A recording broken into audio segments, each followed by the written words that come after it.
finally, because remember after. Hooray! Well done, Matt.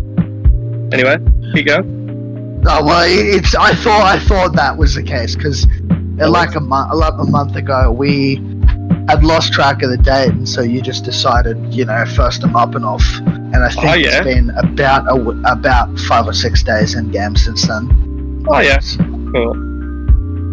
All right, so it's coming into winter. That makes it convenient for me to remember. And it's 1493, 1494, 1493, 1494. 93, because we started in 92. Yeah, but we started kind of near the start of 92. Yeah, depending on when Shield Meet actually is. I think first day of summer. So we've been going for about 18 months, in game. And it will be New Year in about 2 months' time or 3 months' time, 2.5. Again, a little bit like where we are right now. Okay, so that's good to know. So it's coming into the winter. That means that the harbour will begin to freeze over pretty soon. At the moment, it's still clear, but the last ships will be leaving water deep. The last festivals will be happening, the last feast, because the harvests are already over at this point, and it's time to start getting.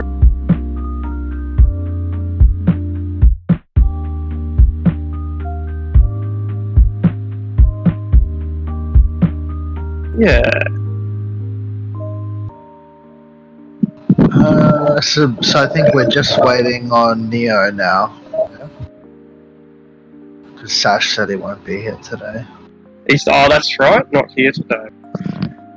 Thank you, curious. Dodging justice. Yeah, I mean, it works for us in this context because we just found out he's wanted and we're about to go back to the surface, so we can just stash Zevram away somewhere and be like he's hiding. Stash your sash. Huh. Well, that makes it good, because you've already got control of Zevram, haven't you? I do, yes. So yeah, you wouldn't have to adjust that then. Good. You might as well take a route. Continue to have control of him. Alright, too easy. Yeah. So if you want to spend a while, then you can do that. But if you want to start, we can resume where we began, where we left.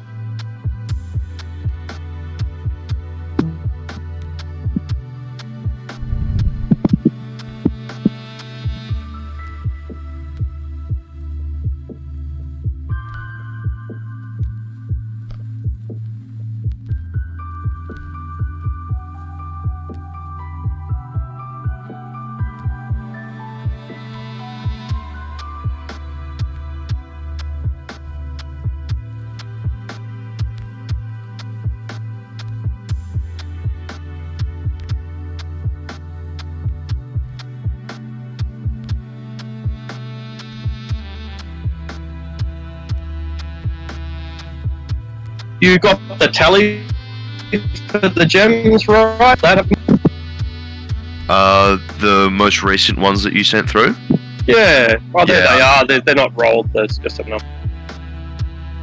Yeah. Yeah, that's right. Yeah, I recorded all that earlier. Yep, that's in the treasure handout.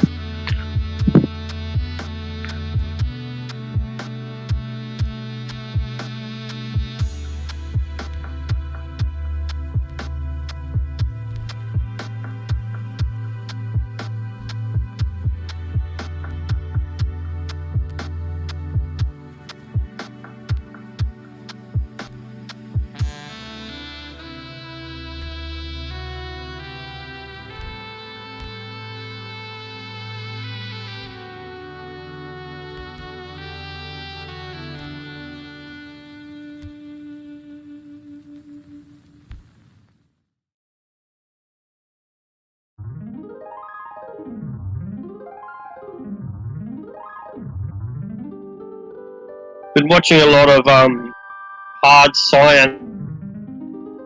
science fiction theory recently, like the last week or so, and it's been really pretty interesting. Hey, do you know what a Dyson sphere is? I'd heard the words before, but I didn't actually know what it was.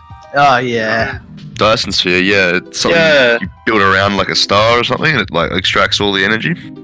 Yeah.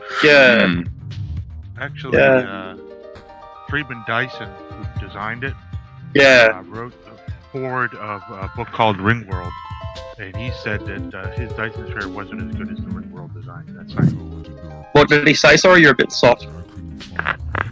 Friedman Dyson, who designed the Dyson sphere, there's a series out there called Ringworld. Yeah. And he wrote a foreword to Ringworld saying, "Yeah, your science fiction idea is better than my idea." Yeah. Yeah, it's been quite interesting. I read a ton of science fiction, so. Okay. Do you know of any good movie adaptations of Dune? Because I've never read Dune and I don't want to, but I kind of want to understand. Get the audiobook, Arctic. I listened to the audiobook not too long ago. Hang on. Apparently they're working on a TV show right now for Dune, or is it a movie? I reckon it's going to be crap. Is it? I reckon it's going to be absolutely garbage. I think they've all been crap, haven't they? Yeah, and that's why I went to the audiobook, because it was all just... good advice. I haven't been following it. Is there a particular reason you think it's going to be crap? Or just based on like, purely, it's obviously not good to base it on every other Dune that's come out, but the history of Dune coming out in media has been really average.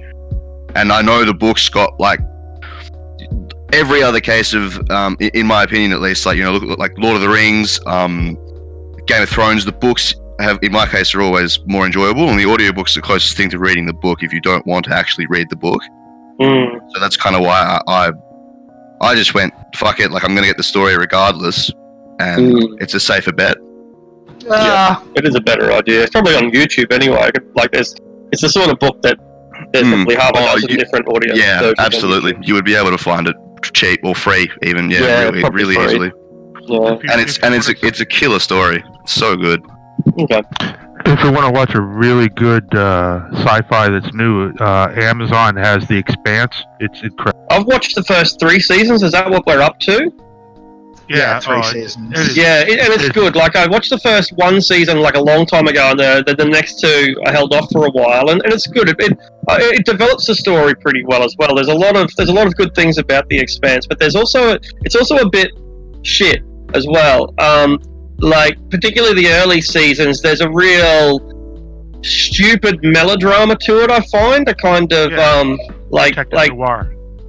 Yeah, but that's not the problem that I've got with it. But rather, I feel like their target audience that they were aiming for, and maybe they had to initially, were fucking idiots. And so, like, it was hard to present this rather complex and, you know, hard science story, while also dumbing it down enough for people that, you know, don't care. And I thought that was a mistake. I like that they try to get the science right, like doing a flip to turn around and then having to get, you know, I think they've got NASA scientists that work on it, so they get the science correct or correct-ish. I feel like if we're mentioning sci-fi TV shows, I need to put out there that T-minus 1 month until The Mandalorian premieres. I've got high hopes for that. So yeah, that hopefully will be a good film. Yeah. Do you read a lot of sci-fi books? Never. No. Oh my God, William Gibson, Neuromancer. I just don't really read. I know it's a flaw in my character, but I just don't. Well, this book, I picked it up and read the whole thing in one night because it was so good. And he's the father of science fiction. He came up with cyberspace. He came up with all those ideas. That's cool. Reading's great, but the issue I have with it is it takes up a lot of time. If you had a TV show or something on, you can kind of half pay attention and still know exactly what's going on.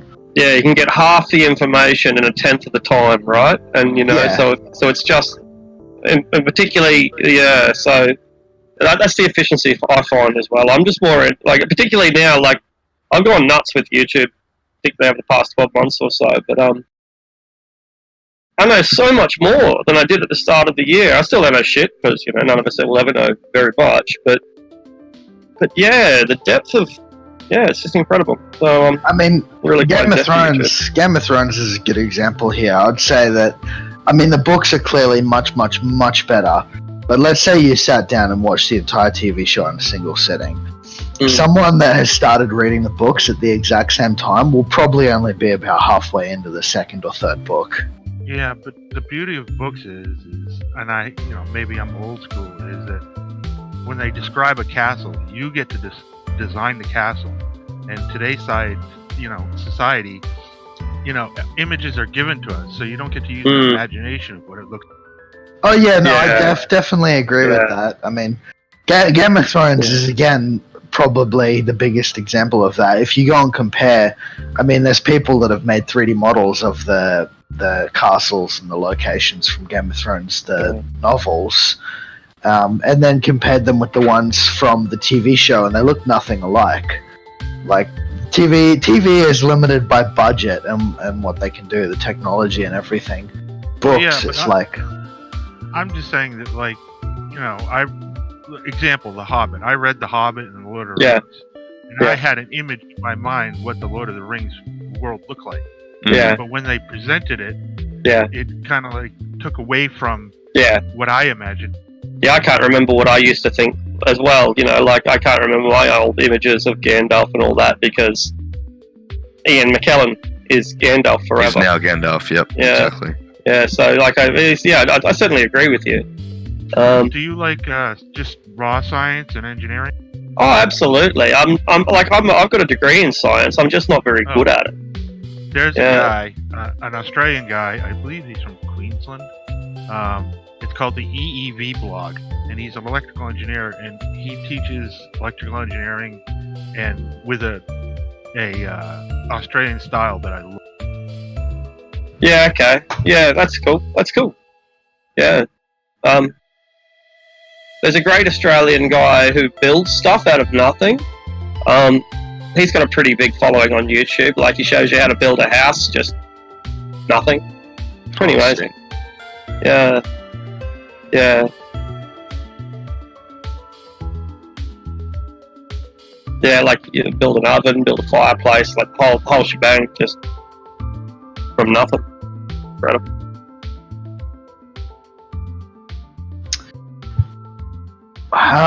Well, I think before we start anything, it's probably worth doing this since last week Billy come in here and was talking for half an hour before realizing his mic was muted. Billy, are you there? Yeah.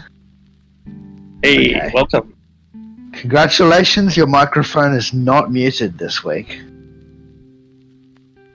Yeah. Test successful. You get XP. Alright. Without further ado, we shall return to the lost levels of Undermountain, wherein we have stumbled into a... we freed some demons, or we freed a demon and it freed the rest. And they've laid an ambush for us, or they did lay an ambush and you didn't fall into it, but instead you went and did some mining, so they had to track you down. And they did. And now they have tracked you down, and they are preparing to flee from you. Because their attempts to overwhelm you have not, as of yet, gone according to plan. There is always a rumbling in the walls. The rumbling in the walls is quite intense, quite loud. The chaos of your battle is reverberating and echoing throughout the chambers, and chaos is broken loose. We've summoned a salamander to fight the Vrock that was summoned by another Vrock. So far, the Hezru hasn't summoned another Hezru, that we're aware of at least. The battlefield is beginning to split, but that's not necessarily a bad thing, because you've split the party of demons now. And maybe it's, in this circumstance at least, more tactically advantageous to have two parties of 3 or 4 instead of one big group of 8 clustered in the same single room. Whether that was intended or not is irrelevant. What is relevant is its Adrastia's. Yes. Question. I have a bunch of silver bolts and I've been shooting them at demons for quite some time. Am I just wasting my time since my crossbow is magical? Like, does it have the same effect? You would have to ask a wizard that. Yes. A magic bolt becomes a bolt becomes magical when fired from a magical weapon. But that's not to say that it's necessarily irrelevant. Silver, for example, they might have a vulnerability to silver, and in which case a double it becomes a double damage magic weapon in that case. Is it overkill? Who knows? But it looks like it's hurting them. Yeah, that's yeah, couldn't put it better. It's what I've been doing, and I've still got some left, so that's just what I'm gonna keep doing. Yeah. Okay. So, this is this fire salamander thing at the front there. It's your friend. Does it look like it's like an elemental, or that it's like a lizard that's just on fire? Yeah, what do you think, guys? Like, both of those descriptions are quite good. It looks like an elemental lizard that's on fire. Anyone want to add anything to that? I guess if I shoot it enough, it will deal with that. The salamander is ours. When I said it's our friend, I wasn't kidding. Oh, I didn't realize the salamander was our friend. Sanj just some. Am I coming through? Yeah. Yeah. Yeah. You're just being ignored, Sanj. You're just. I was like, what? Oh, I'm like, trying to help. Come on, man. Jeez. Alright, so if I move 20 feet up, like so, now I'm in range to do Hunter's Mark on the demon behind these salamanders. And so I would do that as a bonus action, and then shoot at it twice.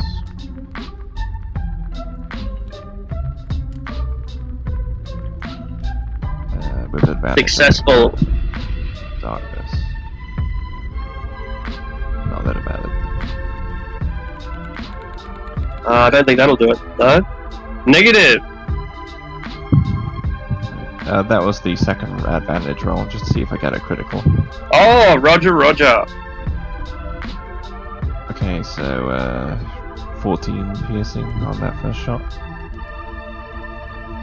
And 13 piercing on the second shot. Alright, 14 and 13, 27 of my lucky number. And then with the last 10 feet, I'll just move off to the side a little bit. And that's my turn. The rock screeches in anger and agony.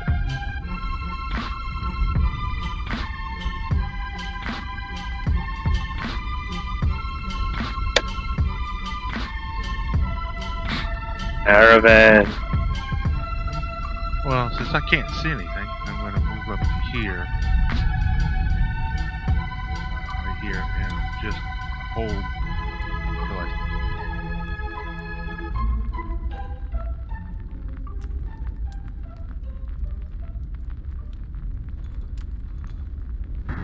Did you guys hear me?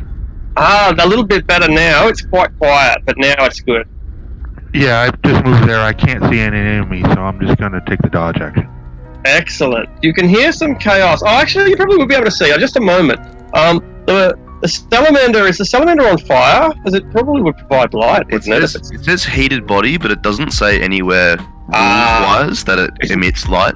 Right, so it's not like a fire elemental in that case. Yeah, so it is more like a giant, a great big hot-bodied beast. Exactly, So you can probably see some glow up ahead, but you can't work out what that glow is. Yeah, it probably looks like if you've ever seen a fire that's just been put out and it's kind of smoldering, you can see it, but the shape's not really distinct. It's probably like a large smoldering creature in front of you. You can see moving shapes, but not exactly what it is.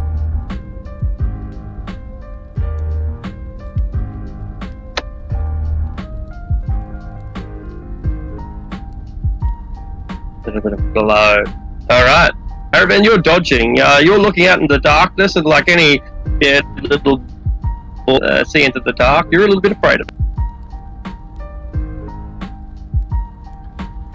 Salamander. Does Salamander have dark vision? The salamander does have dark vision, 60 feet. Yeah. Alright, so the salamander, I suppose, is going to take its multi-attack. So the tail first. It's 22. Gonna do it. Okay. So it's grappled. Target's grappled. And the target. Well, the target is restrained. Yeah. And restrained. Wow. Yeah. So 18 damage there, and then it'll make a spear attack as well, with advantage because it's restrained. Okay. Another 12 points of fire damage. Oh, sorry, 12 points of damage. 4 is fire, 8's piercing. Right. So, okay. And that isn't magical damage, I don't think. From the weapon. Good point. Yeah. If that matters, yeah, because they do. So. All right.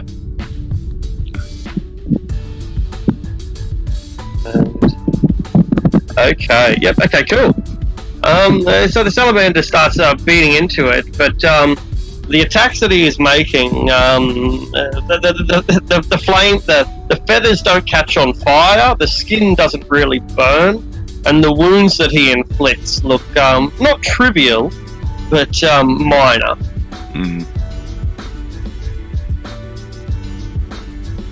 To the south,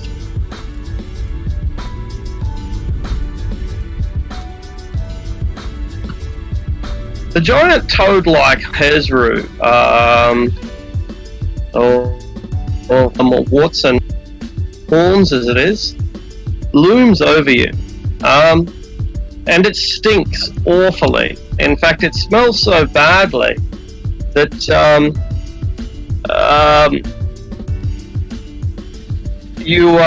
those of you who are nearby are almost overwhelmed by the disgusting stench that is emitted from it. Someone might need to take over Keviak, since we don't have him here. Volunteers?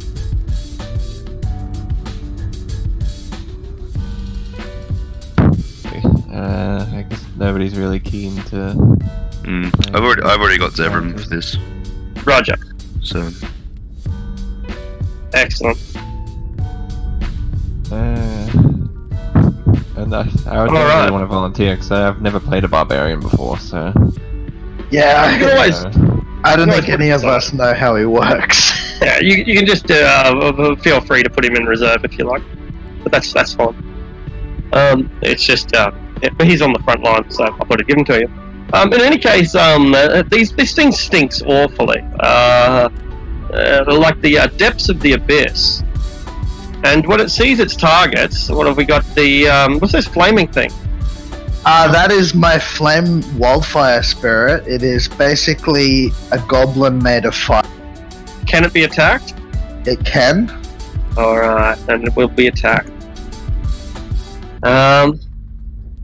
It is clawed. That hit the goblin thing? That will hit. Does it destroy it? No? No, it has 61 hit points. Oh, okay, right. And it will do a claw and a bite on on yourself, on Card himself. Alright. So the bite hits, the claw doesn't. So I lose my. Wait, did my token just. Yeah, it just disappeared. Did you move it underneath the other dude or something? No? No, I can't see anything at all. It's gone. It just disappeared for. I don't know. I didn't delete it. So I'll put it back down again.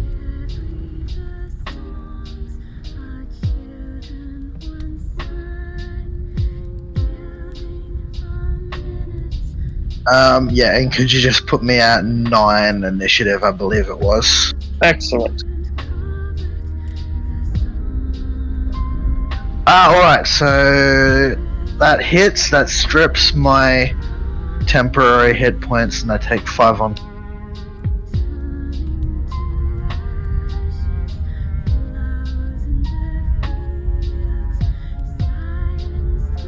Alright, that's my concentration check. Yeah. And he took 14.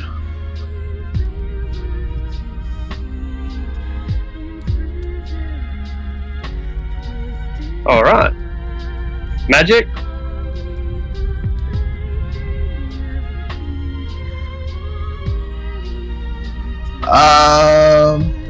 Well, I think that's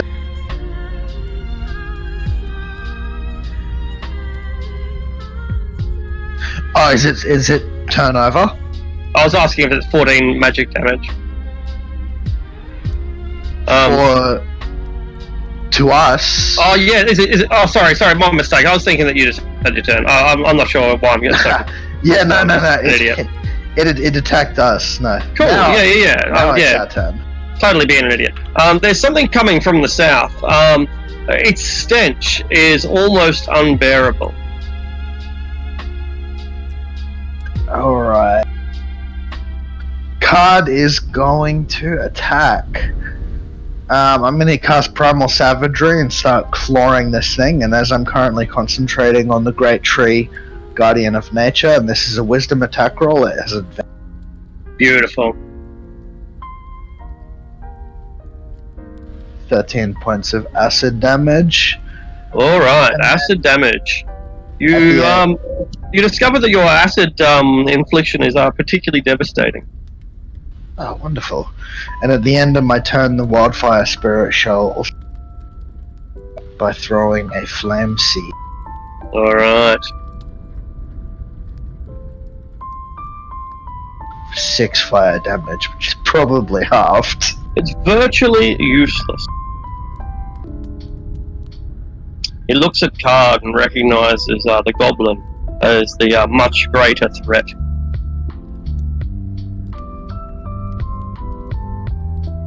Meanwhile, to the north, this rock is restrained and grappled, so it can't go anywhere, and it has disadvantage on attack rolls. But it's not going to affect it if it emits its stunning screech. You can't see that, so I'll do it again.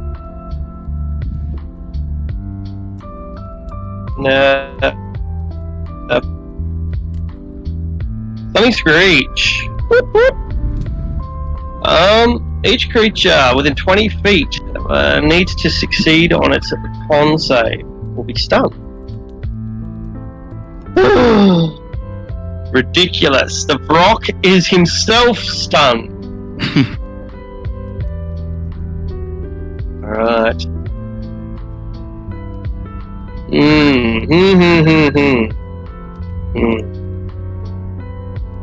The other Brock looks down the passage, tries to see what's going on, doesn't really like it, and retreats beyond view again. Exactly what he's doing is unknown.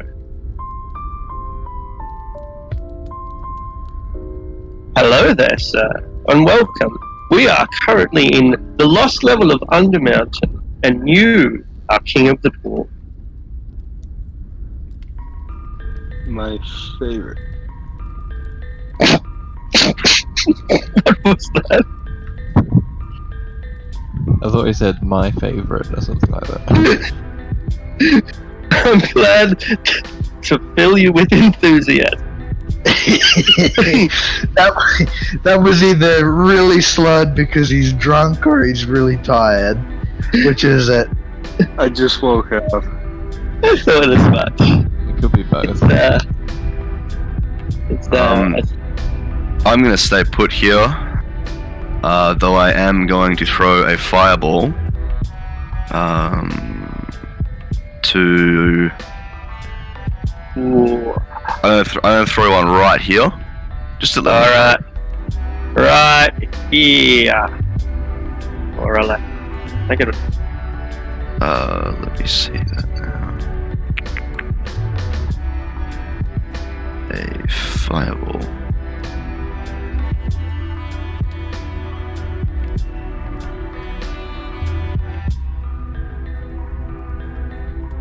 Alright. You have chosen your aura. Scream! There is an echo, a chorus of scream, as you manage to catch 2 creatures. Fortunately, one of them manages to avoid the worst. It seems that when you cast your spell, like, the spell almost drips off the creature. It hits, but it hits it just too hard, too much. You envelop it too deeply. But there was definitely some sort of magical resistance fighting your spell, which you managed to overcome. Okay. 22 damage. Great. And I am going to just move to there, and that'll be my turn. And I think you control Severum as well. Yep, and then Zevram is going to vicious mockery the Hezru. Alright. Take a shower, buddy. You stink. I don't know. And let's see if he is sensitive about his personal hygiene. Not surprisingly, this Warhammer player doesn't care for your antics. He gets all the vagina he wants. He has so many girls, he had your mother. So there. Oh shit. So you burn. And then Zevram is going to skip past the goblin here and end his turn. Alright. And I just did the Brox, didn't I? I must have jumped ahead. I do that something. Oh, there's 2 Brox. That makes it difficult. I'm gonna get rid of this second Brox. Alright. Keviak, you are down here.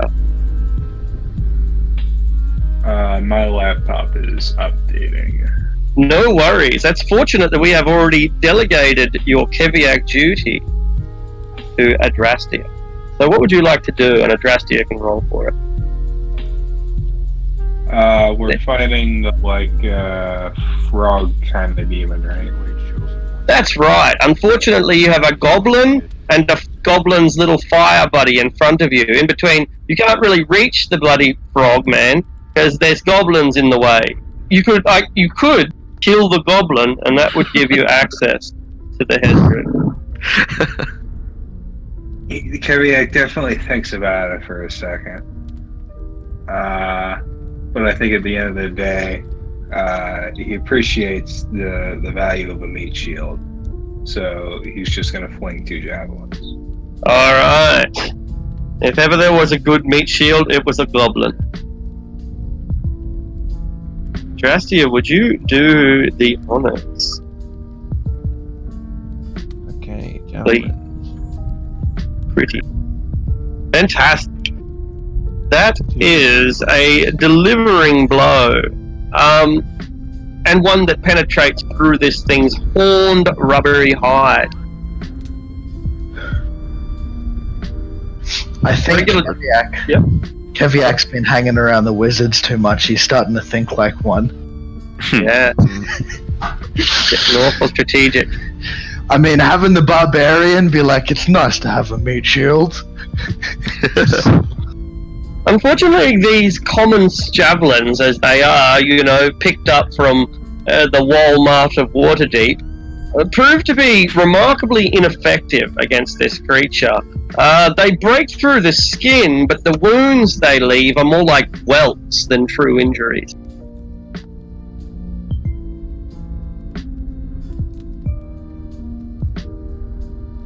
Adrastia, there is a tremendous stench coming from the southwest. There is also a battle from the southeast and a rumbling from the walls. Oh, Jesus. I can see there's a thing there. Did we... Aldrich isn't in the initiative order. Aldrich is not in the initiative order. I didn't know if I was a Either. part of this. You're right there, so I assume you would be. Excellent. That is extremely appropriate that you should enter now. Alright. So what do you do, Aldrich? As noted, there is a rumbling in the walls. There's a tremendous stench coming from the southwest. There's a battle in the southeast. There's a battle in the north. You're in the middle of a room where there are a lot of gems in the walls. We've been prying the gems from the walls, ripping them out, and now that before we could finish gathering our treasure, we were hit on all sides. What do you do?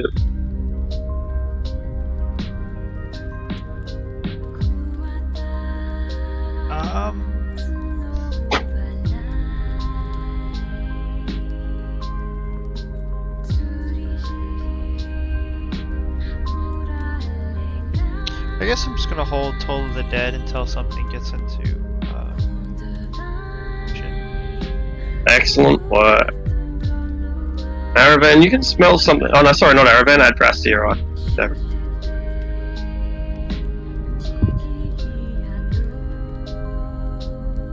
Let's have a look. Oh yeah, I see him. Well... We've already put some hurt into this creature up to the north, so I figure the sooner I kill that, the sooner Sanj can turn around and help us with whatever this is. So I'm gonna continue my assault of the creature to the north. Roger that.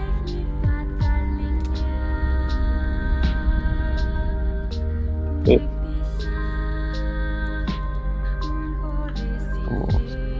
18 piercing damage on that one. With a magical weapon that goes straight through it, it's a crippling blow, but not lethal. And 16 on the second one. 18 and 16 is 34. Yeah. Yep. Enough to drive it from this world. Alright. And I'll step back against the wall where I was before. And stop here. End my turn. Alright.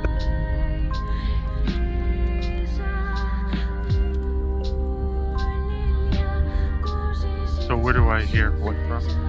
You smell an awful stench coming from the southwest, and you can hear something rumbling down that direction as well, or possibly hopping or bounding, like an obese kangaroo. Meanwhile, to the southeast, there's definitely conflict, and there was a battle to the north, but you're not sure if it's just been resolved or not. I'll move here. And I'll stop there. And I'll go dodge action. Excellent. You are cautiously moving forward, and just around the corner, you see some great horned toad wobbling and bounding towards you.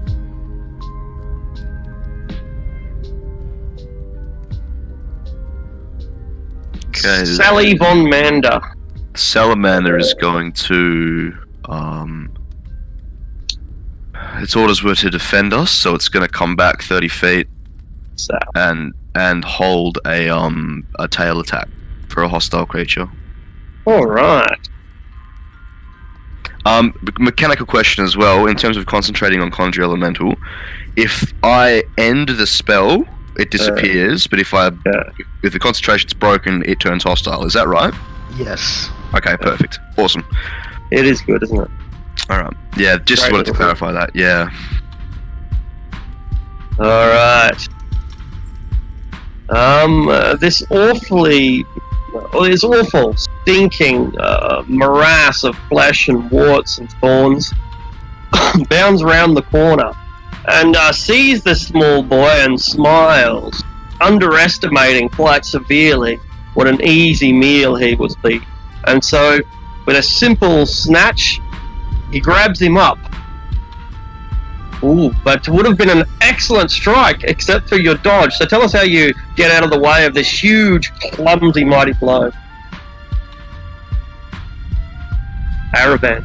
Well, being a little kid, I'm shocked and like fall to the ground and roll. Bounding after you, he tries again. This time another loose swing.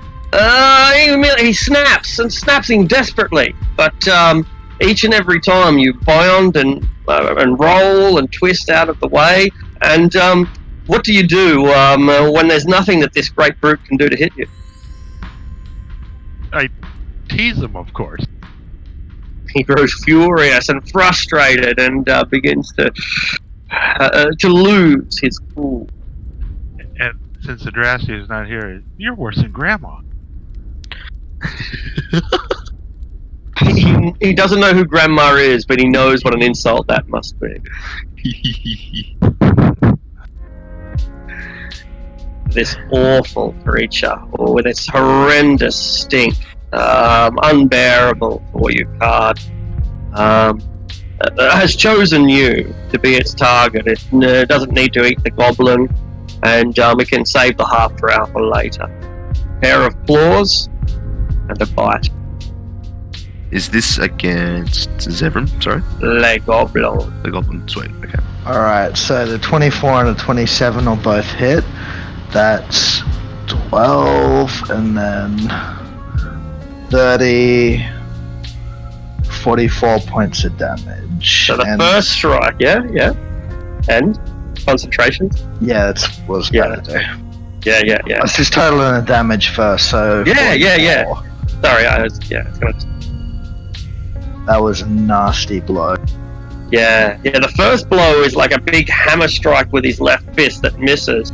But the second one snatches you up, lifts you off the ground, and he starts stuffing you into his mouth and trying to eat you, but you're too big to swallow whole, so he's going to have to bite you into smaller chunks before he can put you in his belly. It's your go, however, Card.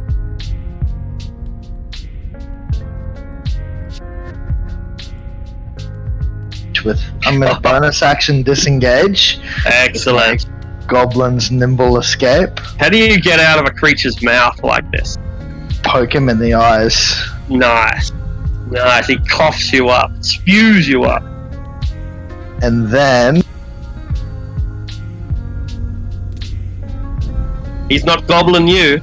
Yeah, what can I do here that's not going to murder the party members as well? No, that was a good one. That's like 8 out of 10. Yeah, I think you would have gained a few more points if it was like something like not gobbling you up, but the sentence didn't feel smooth. Yeah, okay, I'll give you that. It's a 6 out of 10. Well, being that Sanj has just done something which Card thinks is incredibly impressive, Card is going to cast Conjure Elemental and Conjure a Salamander. Did you hear that, Sanj? You've got a fan behind the toad. All right, I'll give you control of the salamander as well, and you can probably just drop your own one down then. Pretty sure. He's like, holy shit, that's cool. I want to try that now. See if you can drag the salamander onto the map. It should work.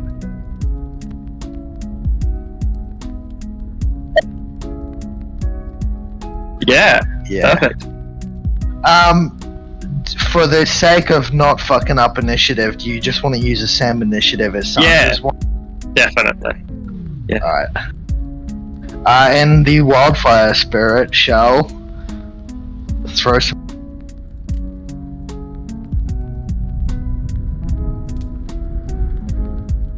Pesky wildfire spirit. Irritating. It doesn't hurt, but it's annoying. Dubbing a toad.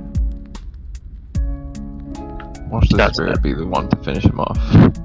Probably not. Alright, so Adrastea, you're aware of a battle that is going on to the southeast, but you have suddenly been drawn into a battle on the southwest as well. Only that's not your primary concern, because a hole has opened up in the tunnel behind you, and a tremendous hooked arm reaches out from within as the stone busts forth.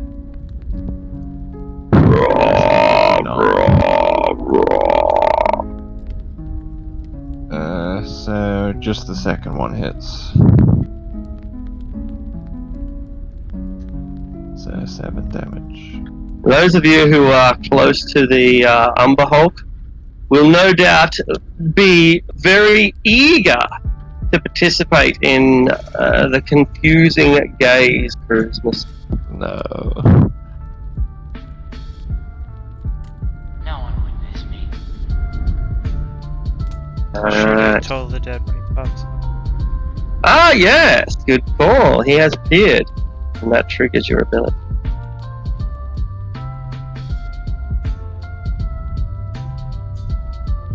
He is not ready for it.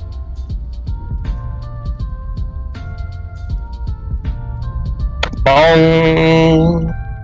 Who knows? Perhaps that almighty bell sound, the hailing of Leviathan, will summon yet more Umberhulk. Oh no. We get all of them. No! My heart belongs to me! Alright. Now the Brock. I'm very impressed with you, Brock. You don't have a lot of ranged attacks. Why don't you carry like a longbow or something? Alright. Suppose he's pretty fast. Let's see how fast he is. Come on. Fly 60. That's pretty good. Alright, come on, Brock. You can do this. 20. And... oh, yes, you can do it. Good on you, Brock. Brock flies, soaring like some majestic beast of carrion through a dungeon. Yeah. David Attenborough. Is that supposed to be a joke? I'll have to do a documentary on that one. It flies in and begins ravaging the salamander for no other reason than it can. Does a 19 hit it as well with the tail? Oh yes. You got a ready to action, have you? Yeah, it was holding its tail attack for a hostile. Oh, it was, wasn't it? Yeah. Terrible. That second talons doesn't affect. Yeah, a 19 will definitely be very devastating. But except for the fact that it seems resistant to the worst I of think the rocks. the important matter is that the tail, I believe, restrains, which means the attacks that were just made would all be made at disadvantage. I absolutely would. Yeah. And so in the end, talons- it's ineffective, isn't it? It doesn't do a thing. just the talons do hit it. It has AC 15. The second one, it was only one attack. A beak and a talon. I shouldn't have Oh, I rolled the see. second. Yeah. Right, okay. In that case, then it pretty much flies into the tail. The Varrock regrets not fleeing while it had the chance. All right. So I need to make is it a charisma saving throw? That's right, and everybody knows that you were popular at school, so surely you'll pass this. With my Vidalcan dispassion, I make this at advantage. All the girls were like, "Ooh, Sanj, I love his absent nose." And his wet fishy ear hole. It was all the rage when I started at college. Hey, it was great. And so you're so confident. You're a self-confident man, quite evidently.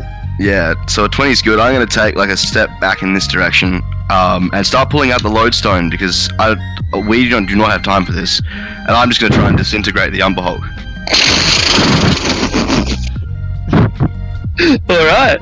So it is a Dex 18. That's a transmutation spell.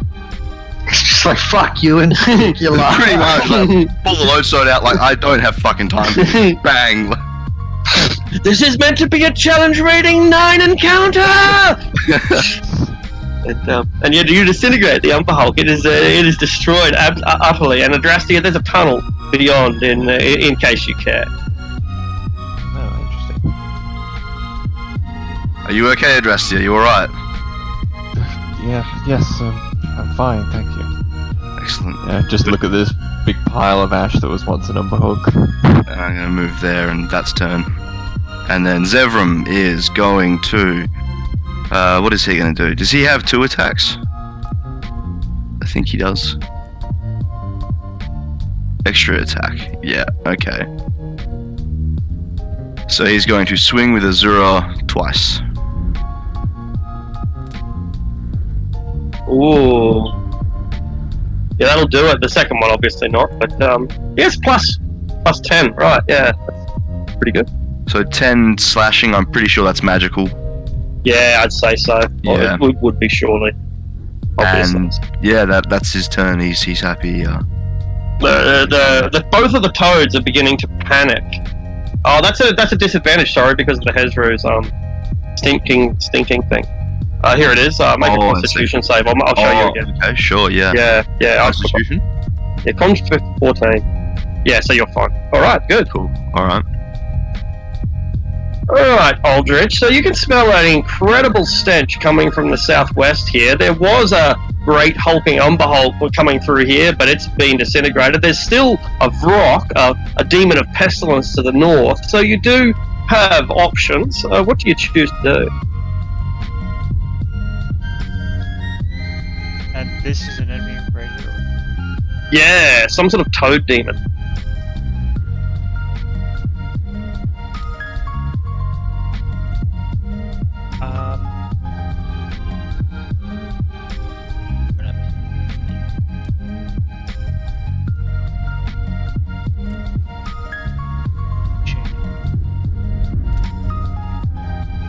Not going to be enough. I'm just gonna say No problem.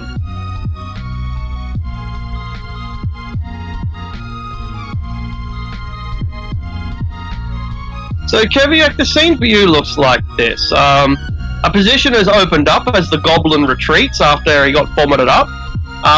And the Hezru, the toad demon, is now trapped on all sides. A salamander behind it, Zevram in front it, and you and the fire spirit coming in from the northern flank.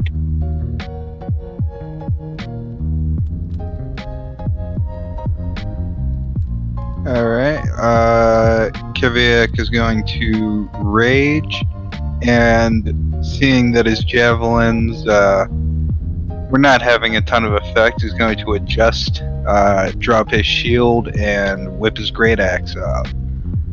Charging in and getting in this thing's face. Getting in its face is such an awful descriptor because its face stinks. It's got all these oily glands that smell like the abyss. You'll need to make a Constitution saving throw, or you'll get disadvantage on your attack. Adrastia, please. Thank you. That'll be a fail, won't it? Oh, there we go. He's in. Oh, nice. Oh, yep, that's cool. Yeah, that'll do. We'll go with that. So yeah, not surprisingly, you've smelt worse things than this. Maybe a woman that you were engaged to at some stage, perhaps. In any case, you're able to hold your breath and deliver your fury just like you did to her. Alright, 2 reckless attacks. Beautiful.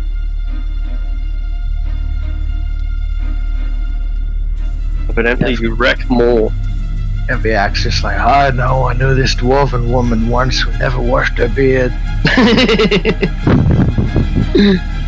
To be honest, on their clothes, I'm not even sure she was a woman.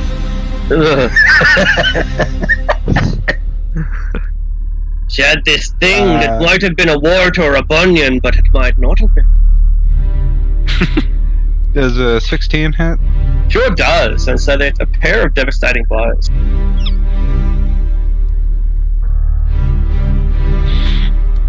And 26. 26, all magical, presumably.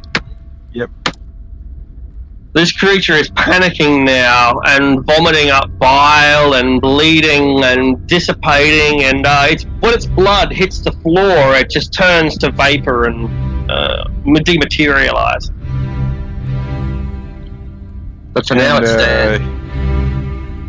Yeah, that'll be his turn. All right. Okay. addressed. I'll move here. There. Don't really have a shot on the demon to the north, seeing as it's wrestling with the salamander. So I'm gonna go for this toad instead. Okay. I'm gonna put Hunter's Mark on him as a bonus action. You seem quite quiet to me. Am I quiet?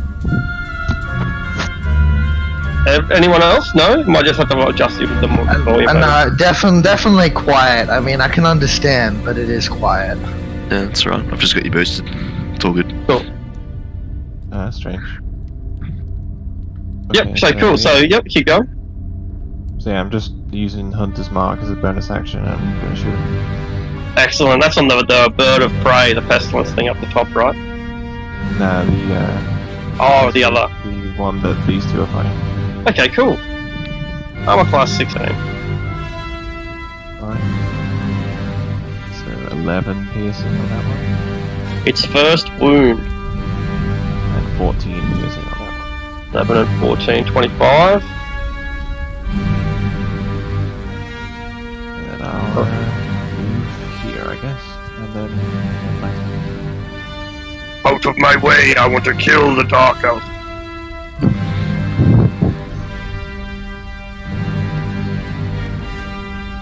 Okay. Okay. I'm gonna take 2 shots with my pew pew and it's a magic weapon. Alright, unfortunately being in hand-to-hand, you'll have disadvantage, so you can either provoke an attack of opportunity and get out of hand-to-hand, or just suffer a disadvantage. Unless you've got some ability. Crossbow expert, is it? Crossbow expert? Yeah, I do. Oh, then you're fine. Okay, cool. I'll try to remember. It's Oh, I like shouldn't have done- I it's should've like done it's like gun fu with hand crossbows. So Excellent. 2 shots. Perfect. Point blank range, both delivering blows. And then Misty Step. Magnificent. Hey, come back here!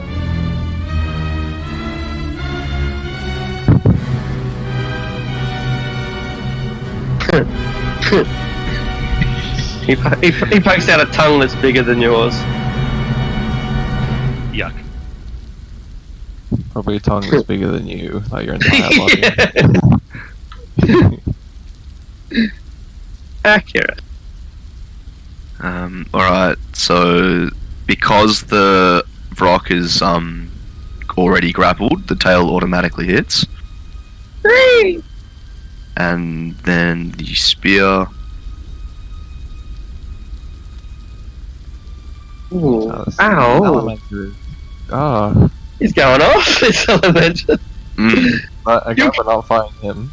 You cannot harm me! You should let me. Ah! I am immune to your fire and your weapon. Ah! And that's on the one down here. Brilliante. He is restrained and not going anywhere. Hey, wait! Let me go! 14 bludgeoning, 5 fire. Ooh, 14 bludgeoning. It's not magical, so 19 is 9. No! And he's beginning to fade away, but he hangs on for now through sheer hatred. And who will he destroy? Who? So many to choose from.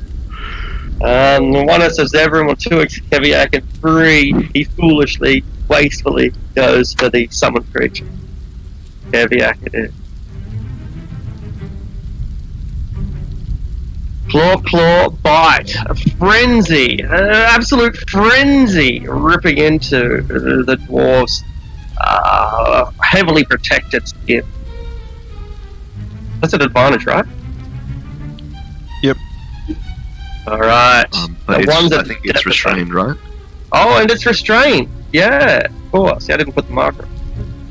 So it's back down to normal. So a 23 and a 26. Both hits. Okay, so 14 and 6. Devastating blows, but they could have and they would have been worse. Die now, little pretty man. Hezru tells Aldrich prophetically. Rips into him. I'm just picturing that while Keviak's like got this massive suit of armor on, the Hezru scraping across him. It's probably sounding like chalk across a whiteboard, or fingernails across, like slow screeching, like. Yeah, that combined with a car accident. Yeah. So Aldrich, you hear that twisted metal sound of grinding steel being ripped apart as this thing bites you and bites, penetrates, pierces through your steel shell into your tender white flesh beneath. How do you feel? How much damage? Looks like 30, because it's a critical hit.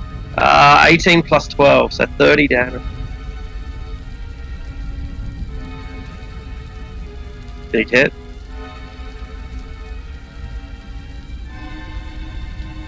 Do you have anything to... Do you have any response? Do you flinch at all?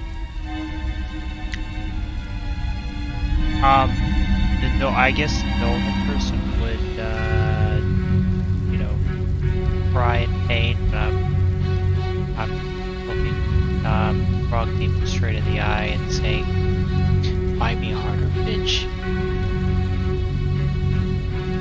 Probably not Aldrich's first time being penetrated by a demon. That was just, after all, just a little nibble. If he really wants to hurt you, he's going to have to try a lot harder. Aldrich takes the hit, starts unbuckling his armor to take it off. Hideous. Alright. This rock does what the last one couldn't do, or attempts to at least. He's gonna scream and try to escape the clutches. No! The salamander loses hope and please, I don't want to go back to the abyss! Don't make me! Barnes, it's very sad. He doesn't want to go back. Surely we can give him another chance. Surely he could be like an immigrant, a refugee. We'll just skipped over Card. Oh, I skipped over Card. I'm so eager to solve the refugee crisis, Card. He's so small. He is small. Yeah. Just because he's 3 feet tall doesn't mean you can just ignore him like that. It's not that. It's because he's a goblin. Okay, it's your go. So, I can cast spells as if I was in the position of the wildfire spirit. Yeah. So Card's gonna step into line 10 feet behind this thing, and he's gonna kind of do a couple of boxing punches like he's preparing to do some shit. And then he's gonna cast Primal Savagery through the spirit, and because it's restrained, this will be an advantage.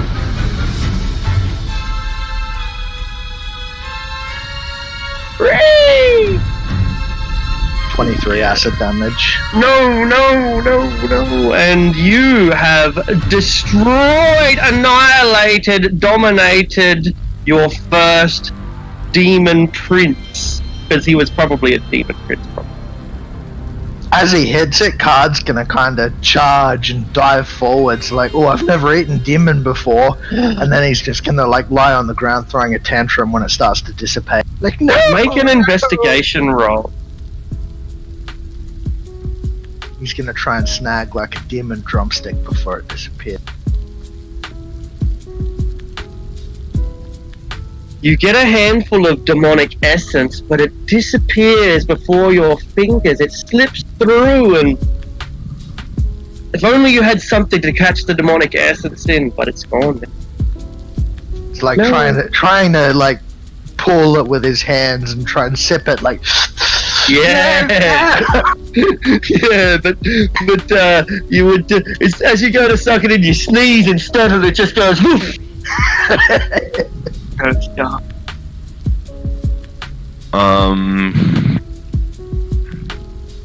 Yeah, Sanj is going to move.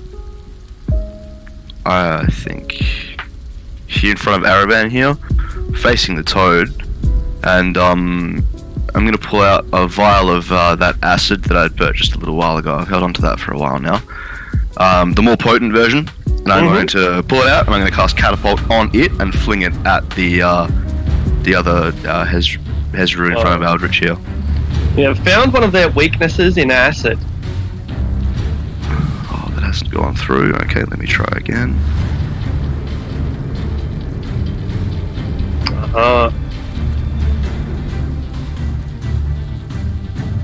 But it is leaps over it with with a mighty leap that takes it 15 feet into the air. Great. Acid just shatters against that wall, and I then move back up here, and that is turn.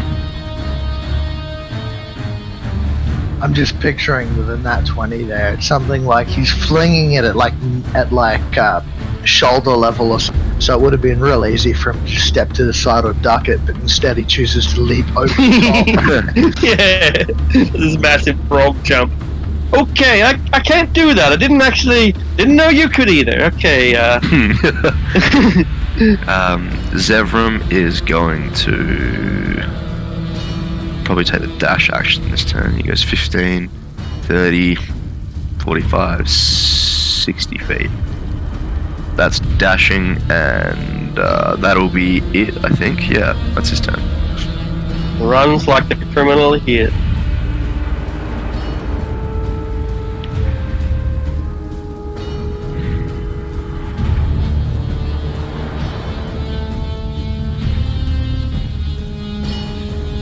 The toad looms over you, Aldrin. I'm going to...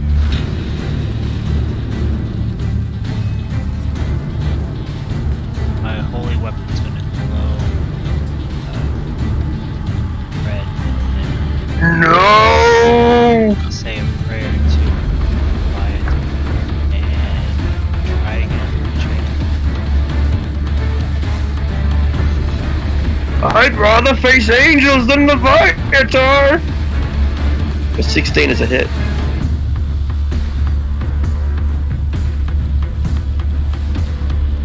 Okay.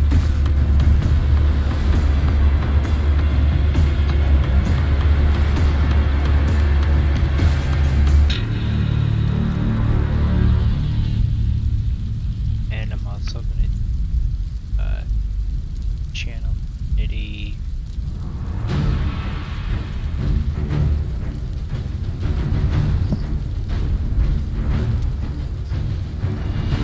Damage more. Another 26. 27. 27. My lucky number.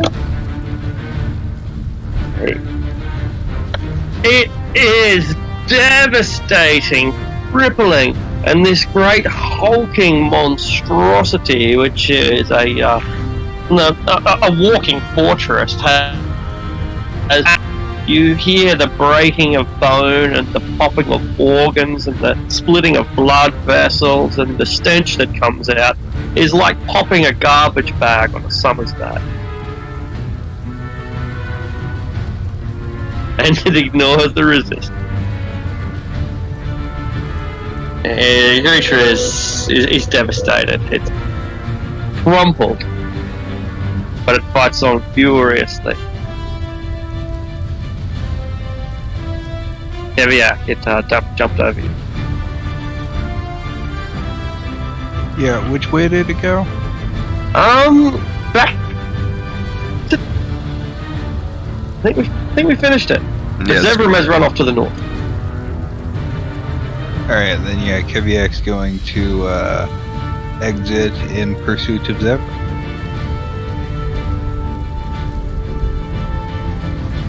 Alright. In the distance you see another toad demon, but you arrive just in to see Aldrich dominate. Goes grrrr, and holds his action to fling a javelin at anything that shows up. Not my mother! You asked it.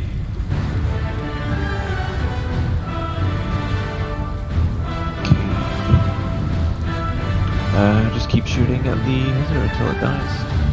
No. Pro tip, shoot it until it dies. The motto, the Temple of Tempest. 9 piercing on that one. Not enough. 14 on that one. Not enough. Still sad. Every hit counts, but this creature, this lumbering brute, it maintains its grip. I will tear you all to shreds and swallow the pieces. Caravan, this is the most disgusting thing you've ever seen. Even from this nauseating, but at least you're far enough away that you can think. Yeah, this is definitely not the Feywilds anymore. It's not. Your toads are like hypno toads. They're kind of cool. Yeah, they kind of told you want to lick. Yeah. That came out wrong, sorry. Well, yeah, even so. Alright, 2 shots with the magic pistol, and 1 with the magic crossbow. Woo-hoo! Smash!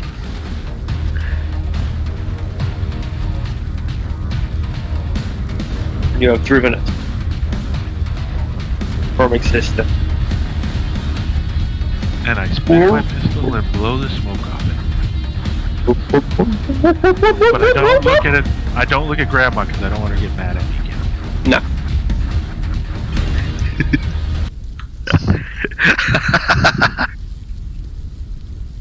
This final Vrock is toast. We have it restrained. It can't seem to fight back. There's nothing that it seems to do that it works. What do we do with it? I want a pet. It's a pet. It's now my pet. We have a pet Vrock. I Pet think. Greater Demon of Death Pestilence. I It's think a pestilence. Sorry. It's best we send it back to the abyss. I think. What if it's got a microchip? Okay. I'm gonna do a performance check to use puppy dog eyes. Alright. You have disadvantage because keeping a Vrock as a pet is a terrible idea. No. You convince few people that taking a Vrock would be a good idea. But it could spread plague! But it could it could eviscerate friends and foes alike! And so Yeah, now I will pout. You're much better at pouting, I'll give you that. Get an advantage. Unless we have any objection, I think it's the smartest move. Yeah, I think we should let it go. I don't know, says the Salaman. This little child seems to think he can take care of it. Do you believe you could care for this thing, Aravan? Clean up its poop with mage hand? That is the most moronic thing I've ever heard in my Only if over it's- 300 only if life. Only if it swears to serve me in a contract. I swear! I shall serve the master! This isn't happening. I can't. That's an actual attack roll, by the way. Alright. Soon enough, the Vrock suffers the fate of the demon. And in turn. I turn to address it. You owe me a pet.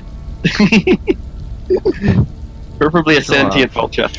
Right at that point, Card comes back around the corner, kind of dragging his feet, moaning and whining. I wanted frog legs. What are you complaining about? They killed my pet. My dinner won't disappear. I'll look back at Aldrich and address you and be like, I didn't realize we were partying and journeying with children now.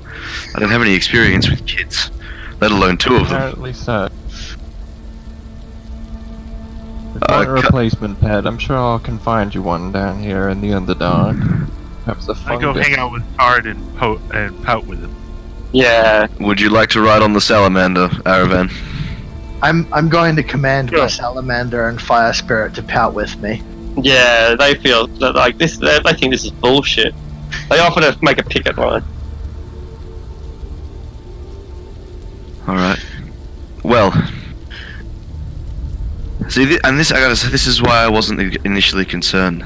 I'm confident. You know, when they left, I was like, oh, that's fine. They're gonna show up eventually, and then we're just gonna send them back to where they came from. And we did. Just like that. Poof, gone.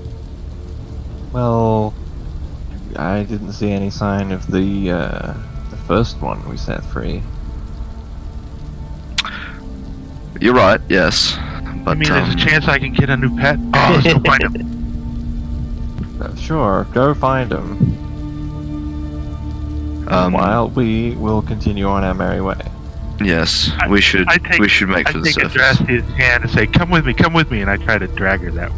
It would be irresponsible not to go with him, Addressed. You would be an irresponsible parent. I'm definitely an irresponsible parent. Snatch my hand away, like, absolutely not. Was the pouting. Nana says no. I'm gonna pat my salamander on the back and tell him he did a good job, and then send him away.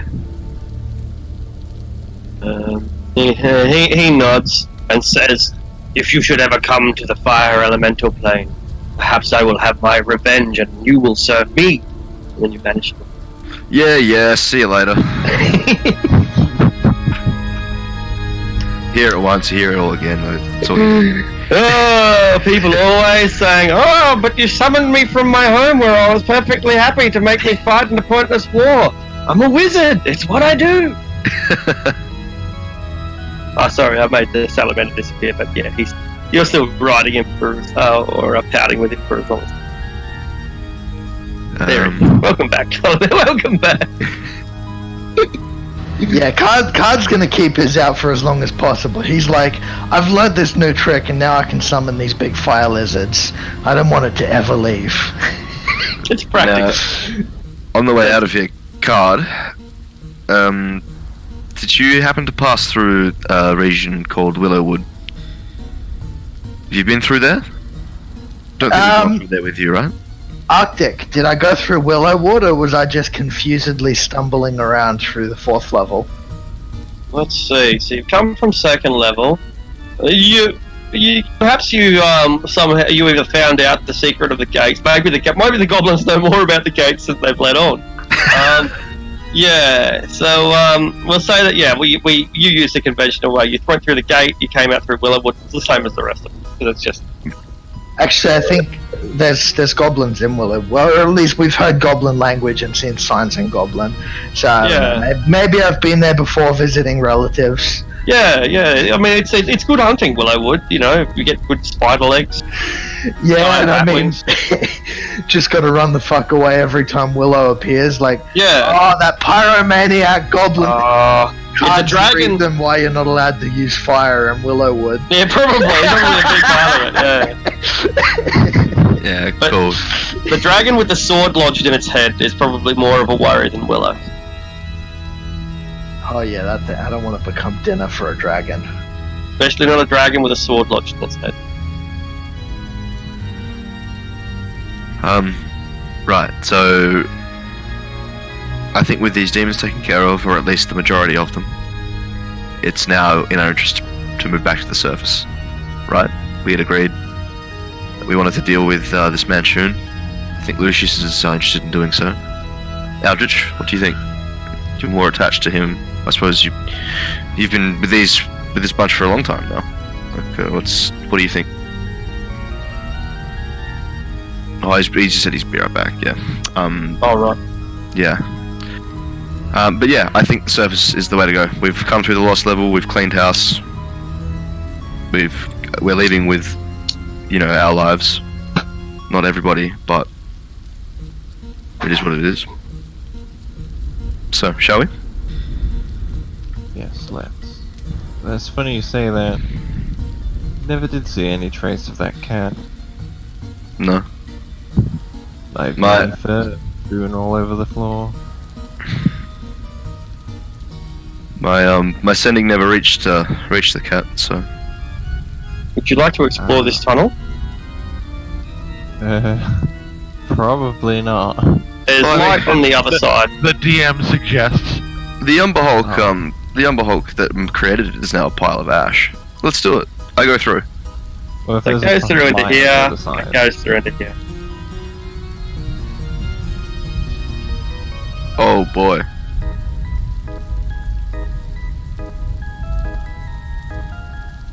What are these things?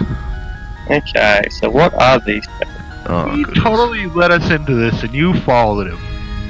I'm sucker This for is a mystery. hemispherical chamber. Got a 30-foot high dome ceiling. Contains a pair of dwarven statues wielding battle axes, Oh, and man. and these statues appear to be like mechanical machines of some sort. Not exactly clockworks, but autonomous statues, perhaps. There are also 4 brightly lit quartz pillars. The dwarf statues are not new. Oh my god, I want to go look at him. You know what's gonna happen if you do, right? Like, you tell me you know. No, maybe not. I feel as though tinkering with those things would lead to, well, from this distance, do those axes look sharp as hell? It looks as good as the day of sport. Can I do an investigation from here, or do I have to get closer? You have disadvantage at this distance. Yeah, it's pretty good. What would you like to know? Are they activatable, or are they just going to sit there? They're probably more likely to be autonomous, meaning, you know, that they've been stationed here most likely as guardians and will activate for some reason, most likely defense. I asked them why they're here. There is no response. What language do you use? Just normal Elvish. Common? Well, No. they would hate that. Elvish? No response. I do a stupid dance to entice them. Make a performance check. They do not seem impressed. They don't seem to disapprove either. They don't seem to do Alright, anything. I'm Hey, going to be able to protect them. We got to get close. I'm gonna call down this hallway. Would the king of Malairbird approach, please? Keviak. Down the hole. That's you. That's you, man. Yeah, I call back down the tunnel. Alright, so you go through here, Keviak, and then, yeah, up through this tunnel up here, and then up along here, and then you find yourself in this room up here. Keviak, why don't you ask these statues to make way for the king? Make way for your fucking king. And you just call it out across, you call it out from across the room? Yeah, as he marches up like he intends to move through. Alright, at first they bar the way until you're upon them, and then they split, they move aside. Oh. I guess that crowd Keviak. is just for show after all. Yeah, can you make them stand still and so I can inspect them?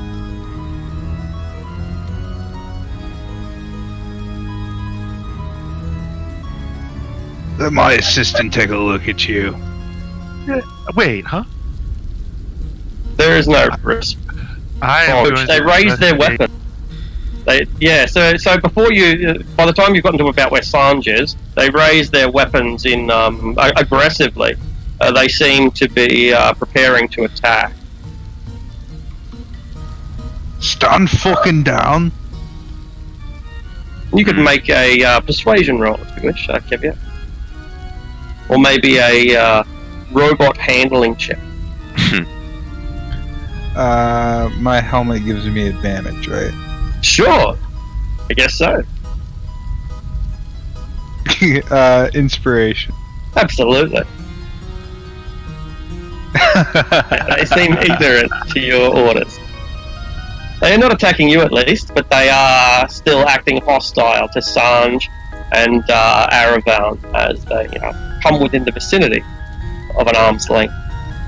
Kiviak breaks out his great axe and just chops one in half. All right, you make your first, make your attack, and after Keviak does his attack, then we roll for initiative. Reckless. Beautiful. He was a good king. He just wasn't very patient. King shouldn't have to say twice. This is a 19 hit.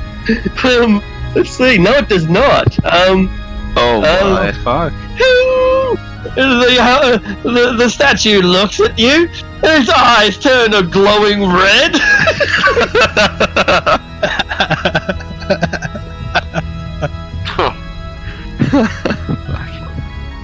Card's just observing all this from outside there as they're going in, and he's thinking to himself, this is how surface society works. The fishman gives orders to the king. This is very...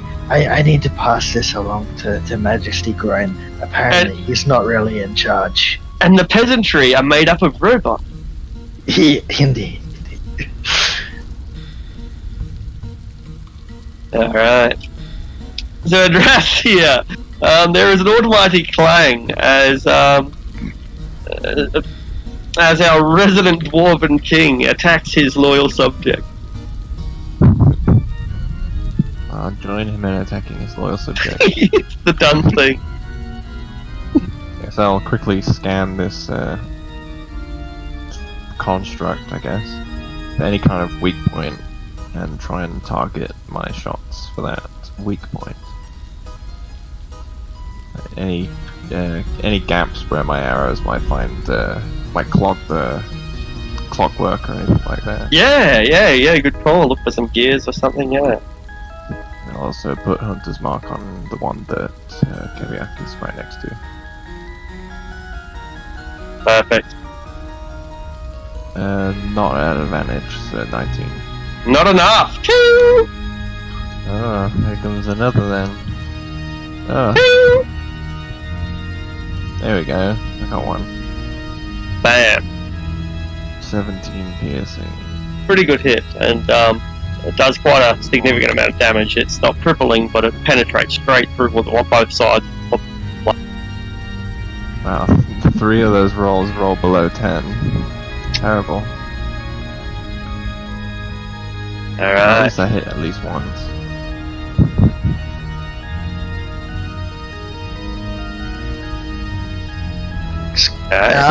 Can it squeeze through the gap between the pillar and the wall there for difficult terrain? Yeah. So it'll move to there. It'll be a disadvantage on its attacks, though. Yeah, I'm just making sure I totaled that right. It can only go to there. Does it have reach? Don't think so, because most 5e monsters don't. Oh, it's got a glaive. Its tail there's a spear, not a glaive. Oh, a spear, right. Oh. Yeah, its tail has reach, its spear does not, so it's just gonna swipe with its tail. Tell you what, from now on, Salamander's gonna be using glaives. Anyway, no worries. Should be. Should be. They used to be. It's a shame. Alright. Okay, Keviak, you started this, it's time to finish it. Yeah, Keviak's going to make another reckless attack against the statue. Alright.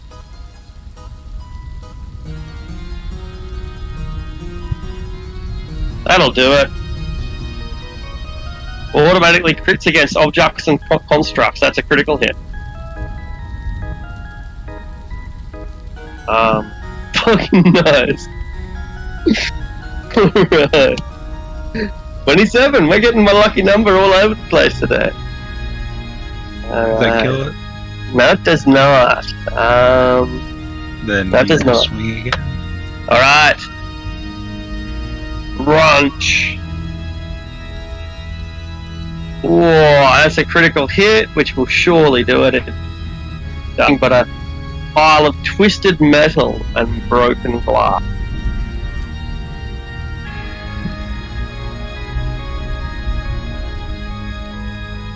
Well, Aravan, that was quite a demonstration of dwarven power.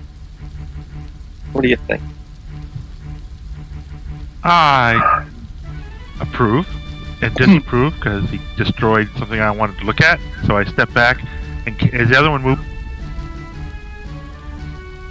I'm not sure One it moving? hasn't. It is starting to move, yeah. It is starting to animate, yeah. And I will cast.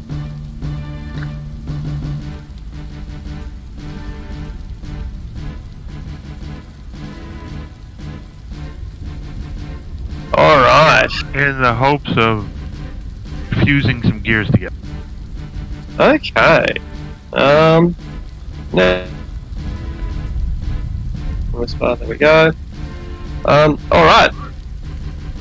Not going to be enough, and so you've managed to melt some of the internal mechanisms, and you hear a grinding noise as those gears catch on each other.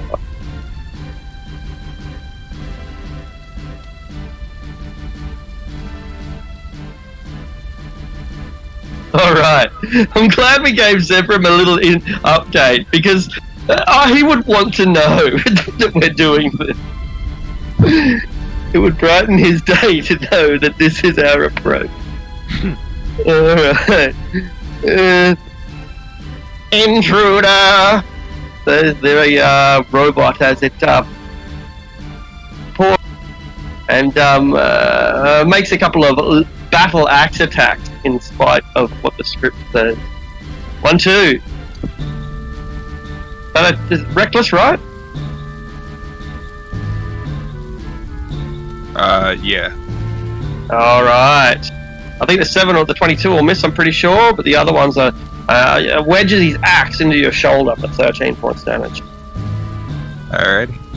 Alright, this thing can't possibly hold up to us.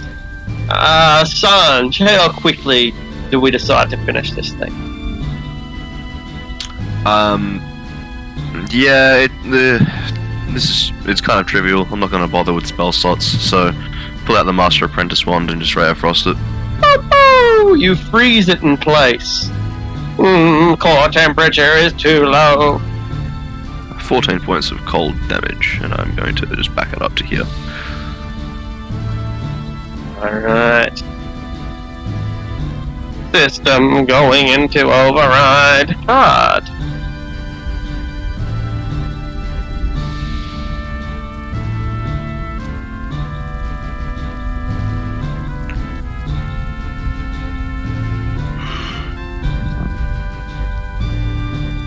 Card Goblin Skin.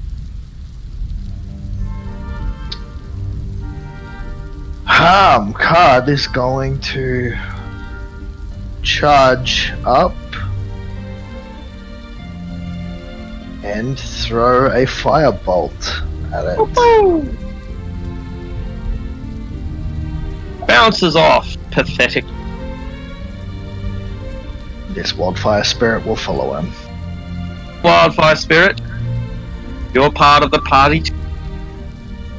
It can also throw a fire at that range. Oh, well, it's a bit blocked where it is, but nonetheless, it would have thrown it from that way. Yeah, it's a great shot. Yeah, it can be there.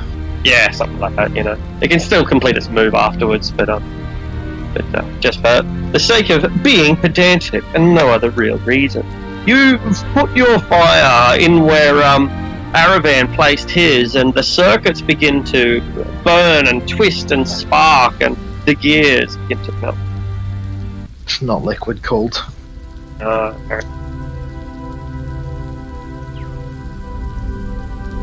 Aldrich! Not to be confused with Ostrich. I shall cast. Dead. Alright. The dead indeed doth toll, for he is heavily wounded, crumbling, falling apart, beginning to rust, beginning to spark, beginning to crack and break. Shards of crystal are flying forth, springs and cogs are breaking, the armor plating is falling apart, and yet Like the dwarven spirits of which he is possessed, he fights on to the end, Adrastia. This should be the end, assuming I can actually roll above a 10.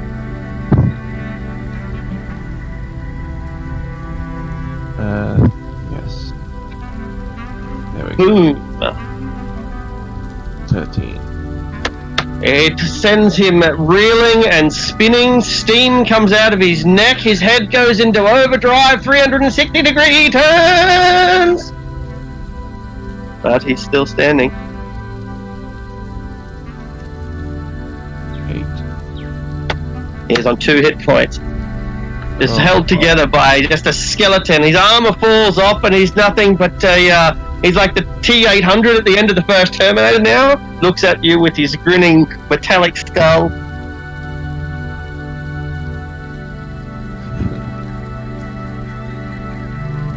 Salamander, when the dwarves build things, they build them to last. Just gonna keep moving out. Over to here and then attack him.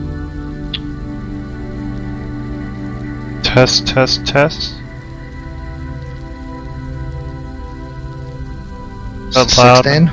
Not enough, Salamander. Not enough. Keviak. It should. Yeah, that's right. The honor should go to you. I want one of these as a pet.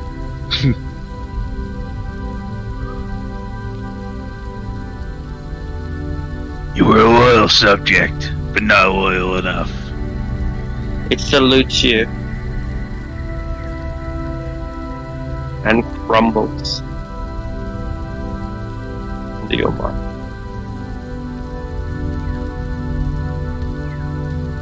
You needed 2, you got 2.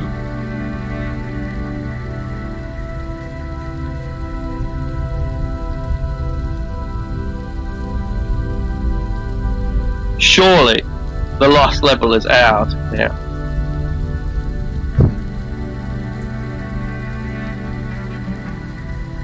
Well, I'm quite interested to see what on earth they were guarding behind the door. You push it, heavy as it is, and you discover yourself in a mountain shrine. There are 4 statues representing the dwarven gods: Moradin, god of creation; Beronar Truesilver, god of hearth and home; Clandagan Silverbeard, god of battle; and Martama Duin, god of exploration. They stand in the 4 corners of this room. There is also something else. Lying on the floor is a small tapered piece of worked brass, possibly the mouthpiece of a tuba. Interesting. Yeah. Hey, wait a minute. The tuba in that other room did. Which the one? tuba in that other room didn't have a mouthpiece. That is correct. Which You have tuba? found the missing mouth. The one in the music room. Oh. Huh. Do you think it's of significance? Well, if anything, we can just play it and make raspberry.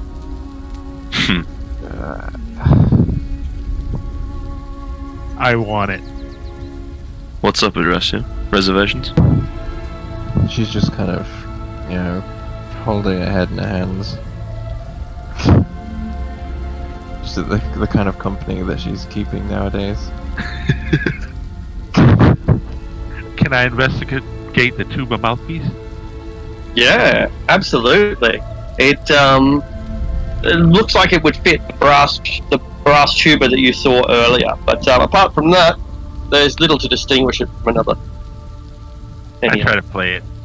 Oh well, it makes a little bzz, bzz, bzz, like a bad kazoo, but that's about it. In my pocket it goes. Fantastic! You have bad brass kazoo, also known as tuba mouth.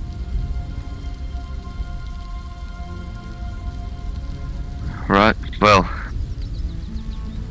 Shall we? Do we head out? Yes.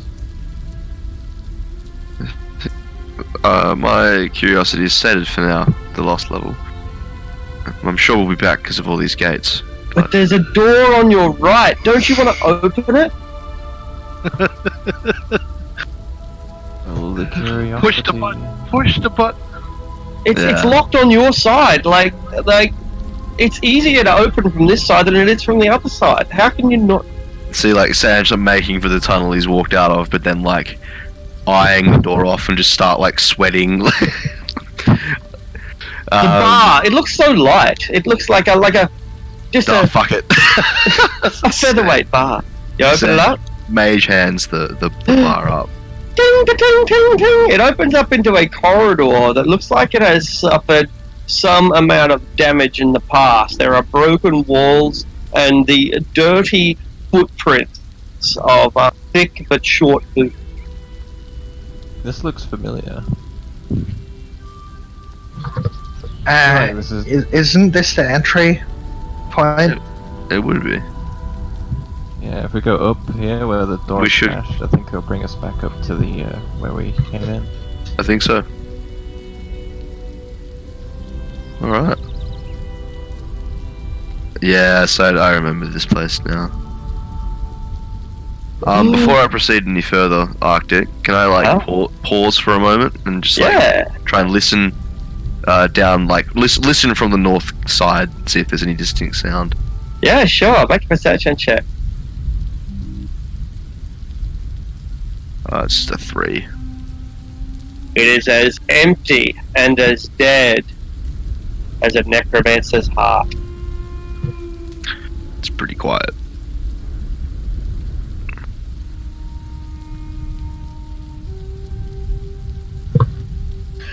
Card is gonna like visibly hesitate while we're heading up to Willowwood, and then he's gonna dispel the salamander, the spirit, and wild shape into a little sparrow. And then he's gonna like try. Who's got the longest hair here? Probably be Adrastia or Aldrich.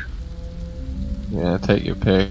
Adrastia is scary. He's gonna wild shape into a little sparrow form and then try and nestle himself in Aldrich's hair.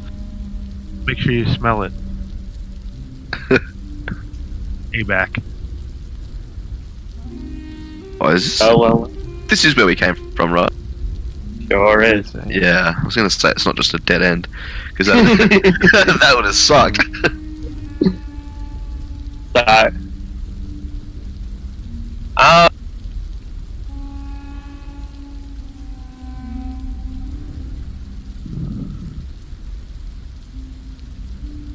Alright, so we're heading back up now? Believe so. yeah, so it'll take me. Alright, so assuming that nothing else load is... this page. You go through. Yeah, I'll lag while I. Yeah.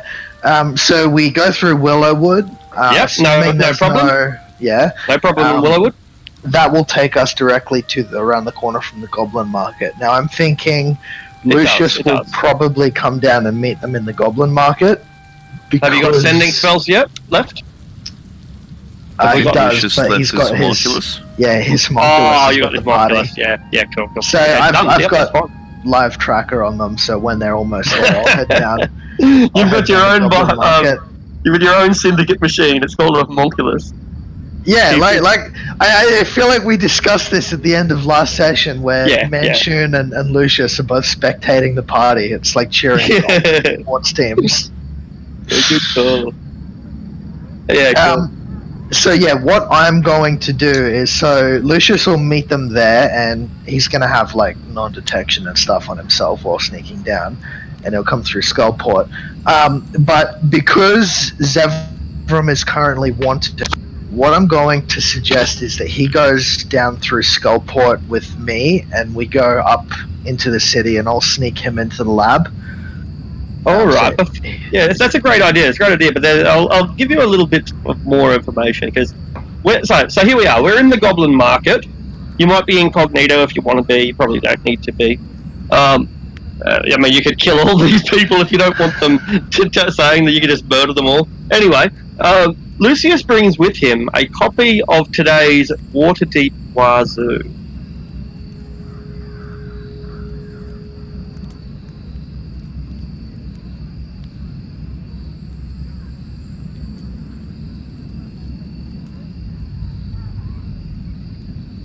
Half-drow buffoons, Evra Valentia.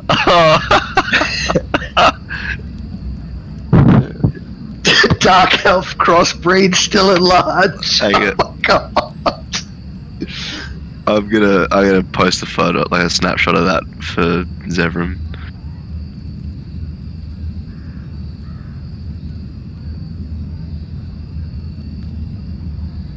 Yeah, I just did that as well. Oh, nice. Okay, I won't worry about that.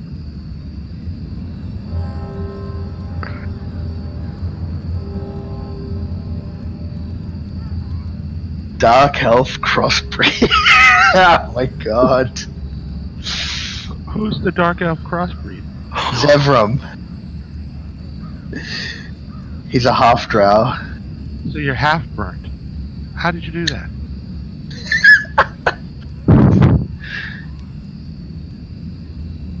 I like Grandma better. Oh.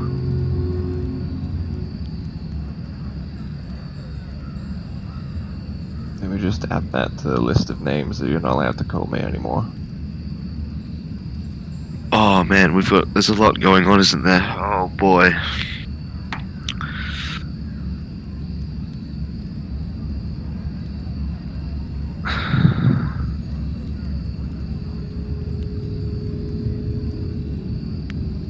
Yeah, she has no sense of humor. Oh my god. I will break her of that. This dwarf priest calls for a crusade. I know, I saw that, hey.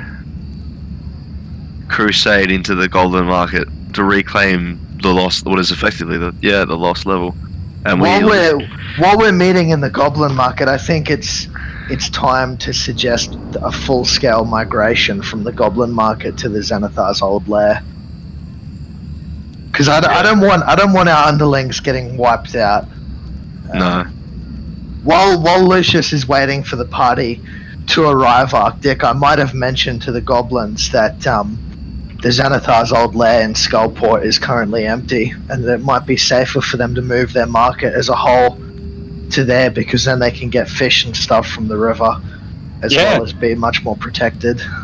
Yep, alright, they begin the migration, so when the party turn up, they've started packing up their basically everything, because everything is of value to goblins. Could we not integrate them with King, is it Azrog? Well, apparently he's on the 3rd level as well. So maybe we could go through Skullport, meet him on the way, and talk about seizing control of Skullport if he's on the Sargath level. Yep, by all means, we can have that that encounter if that's what you want to do. Absolutely. Yeah, I mean, I feel like it's kind of relevant now that there's dwarves talking about a crusade to wipe out the Goblin Menace. Who's like, I don't know if Groin can even read, but I'll show him the news article, and I'll explain it to him if he can't read. But I'm imagining that they won't delay in any plans.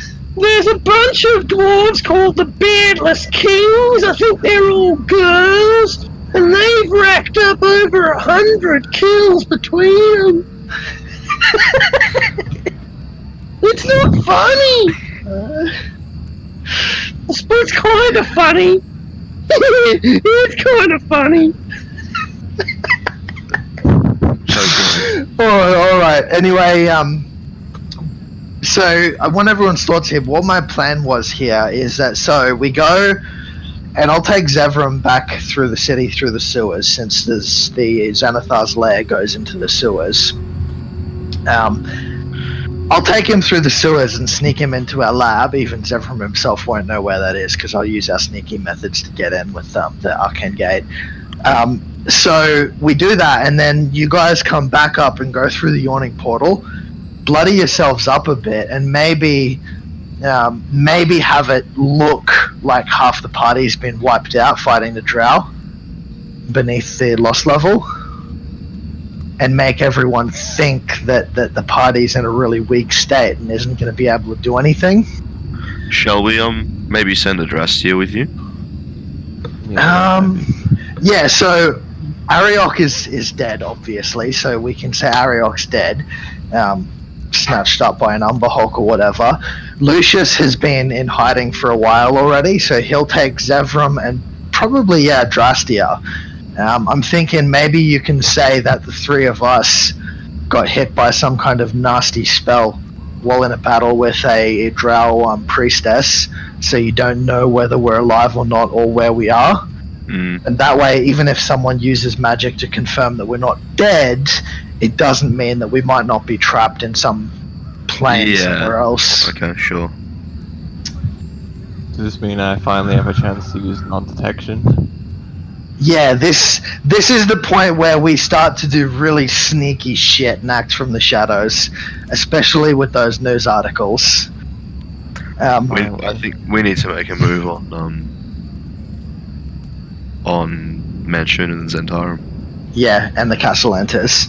Yeah. So, quick summary here. We'll all go to the 3rd level. We'll talk with Azrock, and then Lucius will take Adrastia and Zevram through the Xanathar's lair, and we'll set up in the lab so that they can't be detected with scrying or anything, because the lab has the private sanctum around it. And so the three of us and Ariok, you can just go around saying they're as good as dead, and then you go up through the yawning portal with Keviak, Aldrich, and I forgot Mark's character's name already, the new one. Aravan, the elf child. like a caravan of courage. Yeah, what's up? Yeah. So you four go up through the yawning portal and basically just make it seem like the party's been fucking wiped out. Alright, and who knows what Manchun and the Castellantes will do at that point in a moment of weakness, but then while half the party is thought to be dead, we'll start acting from the shadows with stuff like non-detection. What for, may I ask, since I was away? Yeah, good call. Sorry, what was that? He was away for a couple of weeks, so he doesn't have a complete picture of No, I'm just away from the TV. Right. What for do you want to go up to the yawning portal? You, Aldrich, Sanj, and Keviak. You can go up and basically be the public face of the party. He wants to keep most of Waterdeep in the dark about basically half of the group, and give the impression that only half of you survived. Is that what we're going to do then? Yeah, basically we're feigning weakness so that we can move from the shadows while our enemies kind of underestimate the party. Am I allowed to set up a shop in Troll Skull for my work? Sure. Okay, I give Grandma a big hug and toddle off. I do not return the hug, I just endure it. So yeah, we'll go to the Goblin Market, then we'll split up, and do you want to meet up in the, have your Arcane Gate prepared, Sanj? I have not, no. Dimension Door? I have that, yes. Yeah, we'll meet up in the lab after the fact. Be sneaky about it too. Like, before entering the lab, go through the sewers, or maybe Dimension Door from a carriage, or that kind of thing. I think the carriage idea is nice, yeah. I'll, yeah, I mean, if you give me a little bit of time, I can use this myself and make it a bit more secure again, or I can just make it... Actually, or you can long rest in Troll Skull, and then we'll meet up the next day. Yeah, there's that too. Assuming... oh no, in Troll Skull, sorry. No, that's fine, yeah. Yeah. Alright, so let's go to the Sargath level. So Card will return to being an NPC for now, and I shall resume Lucius.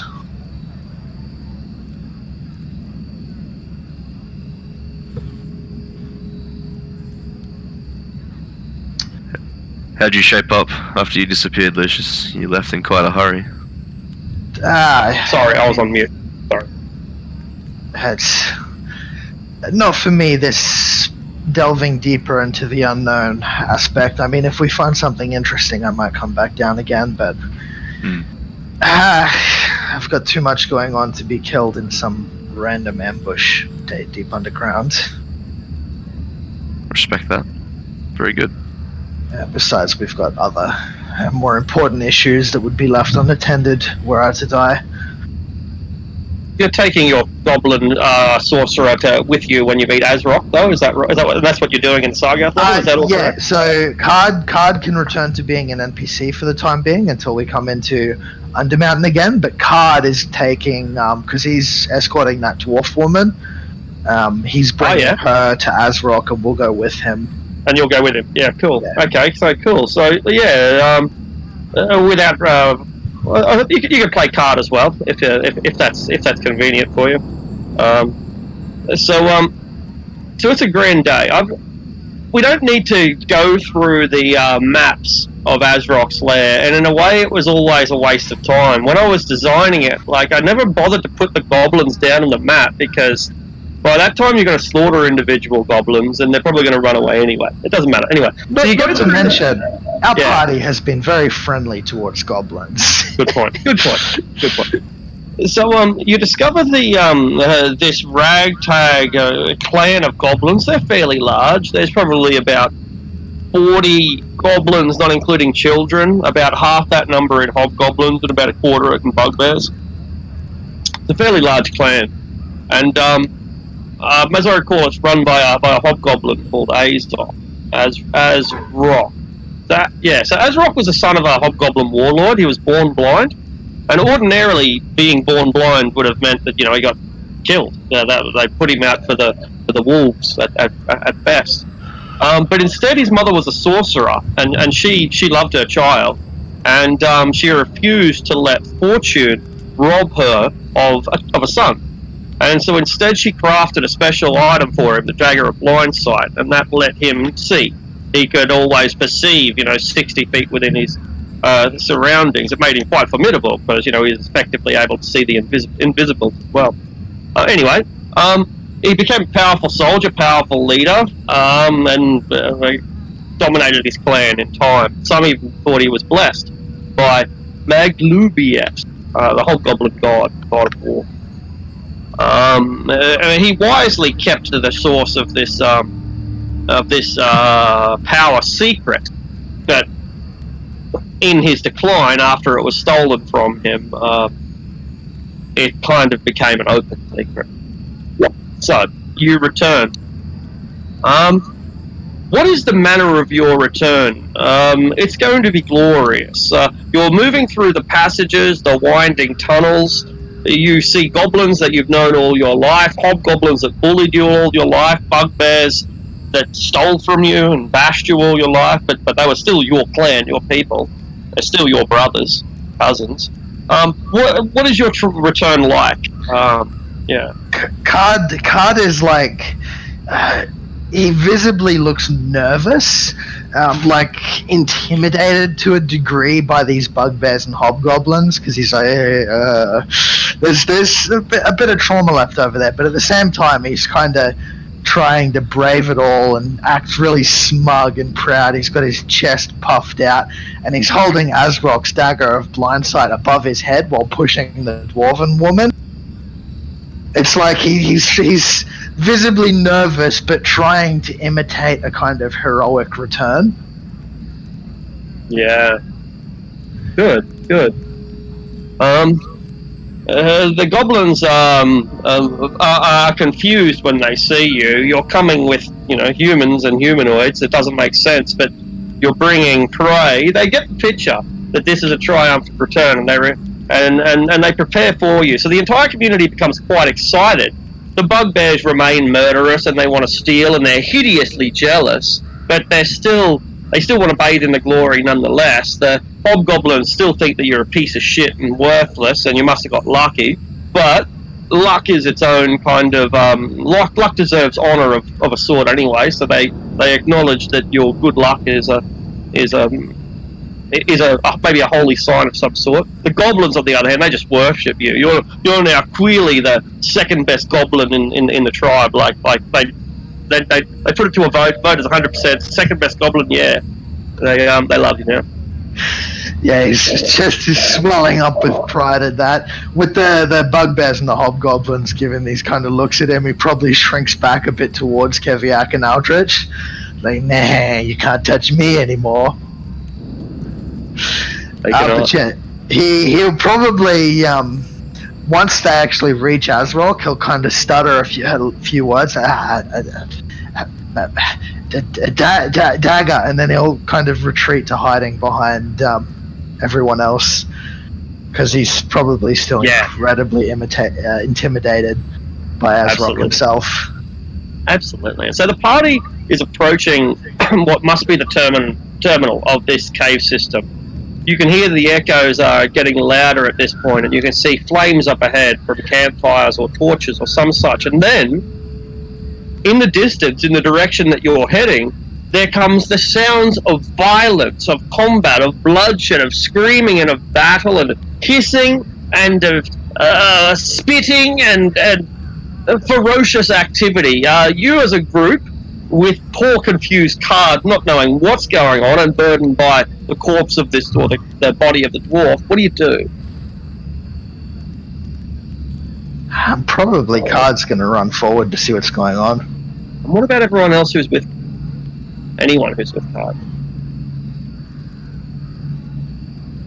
I guess I'd imagine I'd also be curious about what's going on. Load your bow as you go, or you're running in freeze. That's not bad analogy, but no.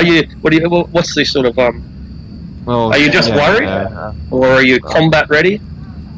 Like just prepared, like not exactly running in there like start shooting bolts, but run in there and just see what's going on. Got weapon in hand. Yeah. Lucius is Lucius is probably really calm. I mean, it's a bunch of goblins. They're not a threat to us like the Slard and everything deeper in where it's more. It'll be convenient for us if Azrock isn't dead. Yeah, that's right. If a cloud killer suddenly consumed them all, then we've got free real estate. That's okay. Yeah. We'll deal with it. Okay, but what you find is probably not what you're expecting or prepared for. There are, dead goblins and dead bugbears. That likely surprises no one. But the injuries they've suffered, yes, some of them were stab wounds to the belly. Some of them were slash wounds and hacked from blunt scimitars and machetes. But likely what killed them was their skulls exploding and their brains popping out from within their heads and then bouncing around on the floor with 4 legs until we killed those fuckers too. So there's brain dogs. They're clearly rattled when you arrive, these goblins. And bugbears and hobgoblins and goblins look up you alike, paranoid. They draw their weapons. And an old milky-eyed hobgoblin stares in roughly your direction. Are there more? There are intruders, my lord! Hey, there's no need for that. Card, give the man his dagger, would you? Card will run up and kind of hesitate for a bit with all the other hobgoblins around and slowly give the dagger over to Azrock. And before he can even get close, one of the bugbears grabs him and strips him, and one of the hobgoblins starts taking, anything that he's got. So, it's... My lord, it's your dagger!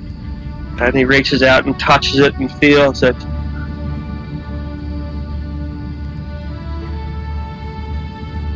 You have returned this to me. Card's probably gone to the fetal position on the ground, expecting everyone else to speak at this point. Shut up! The bugbear stabs you with his spear and kind of hooks you, forcing you to stand by driving his point into your belly. Card brings gift back. No need to stab Card. He also brings a dwarf. It's she, my lord. The half-shield dwarf Dwaga who stole your treasure. He smiles, a near toothless smile with one broken tusk. He reaches out until he can find your head and grabs it with his old gnarled hands. Card, for this gift, I adopt you into the house of Azrock and name you my son. Card does not know what to say. Very, very grateful. Very grateful. Father. You must prepare for the return of your brother, Azrakog, or if he finds that there is a rival to his power, he will kill you. Card kind of goes pale at that, like, oh shit.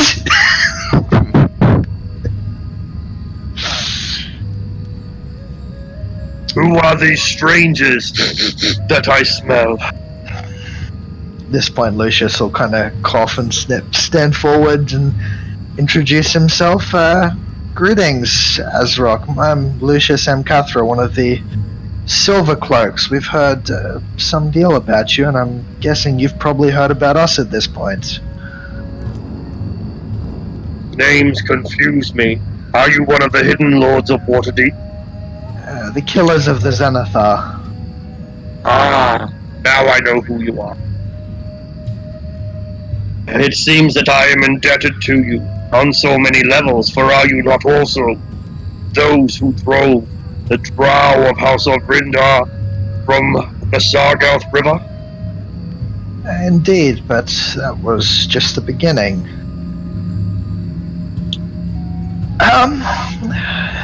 Azrock, I'm gotta ask here, what is the relationship between your family of goblins here and the Durgar that are currently residing within Skullport?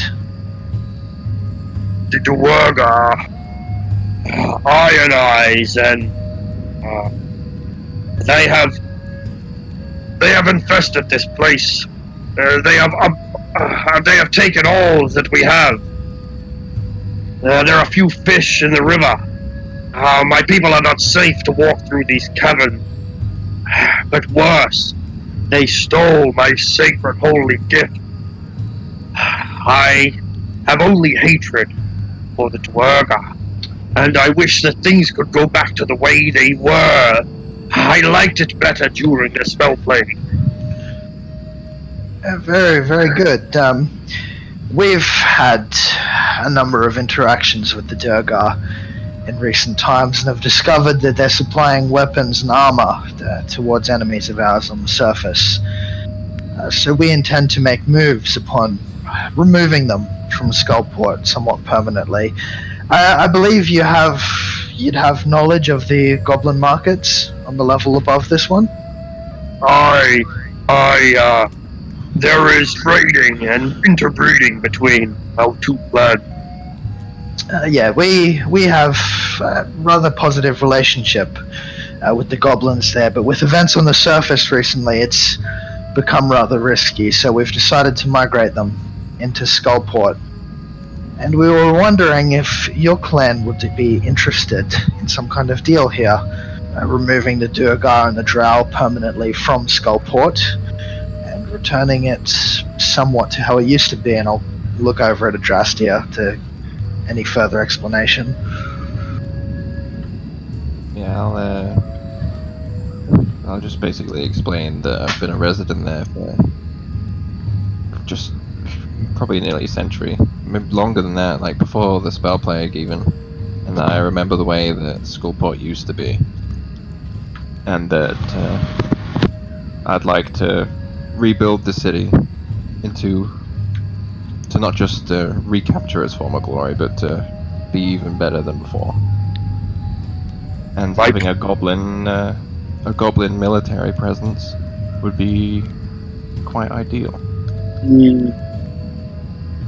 My people have no interest in Skullport. We reside here in these structures, though we would wish to reclaim more of the Sargouth level. We could take the territory that you have driven the Drow from, then we would be satisfied and would make no claims on Skullport. Of course, I would be happy to send warriors, mercenaries, into your army in exchange for meat and hides and steel. This is rather beneficial for us, I think. We've got a good agreement coming along here.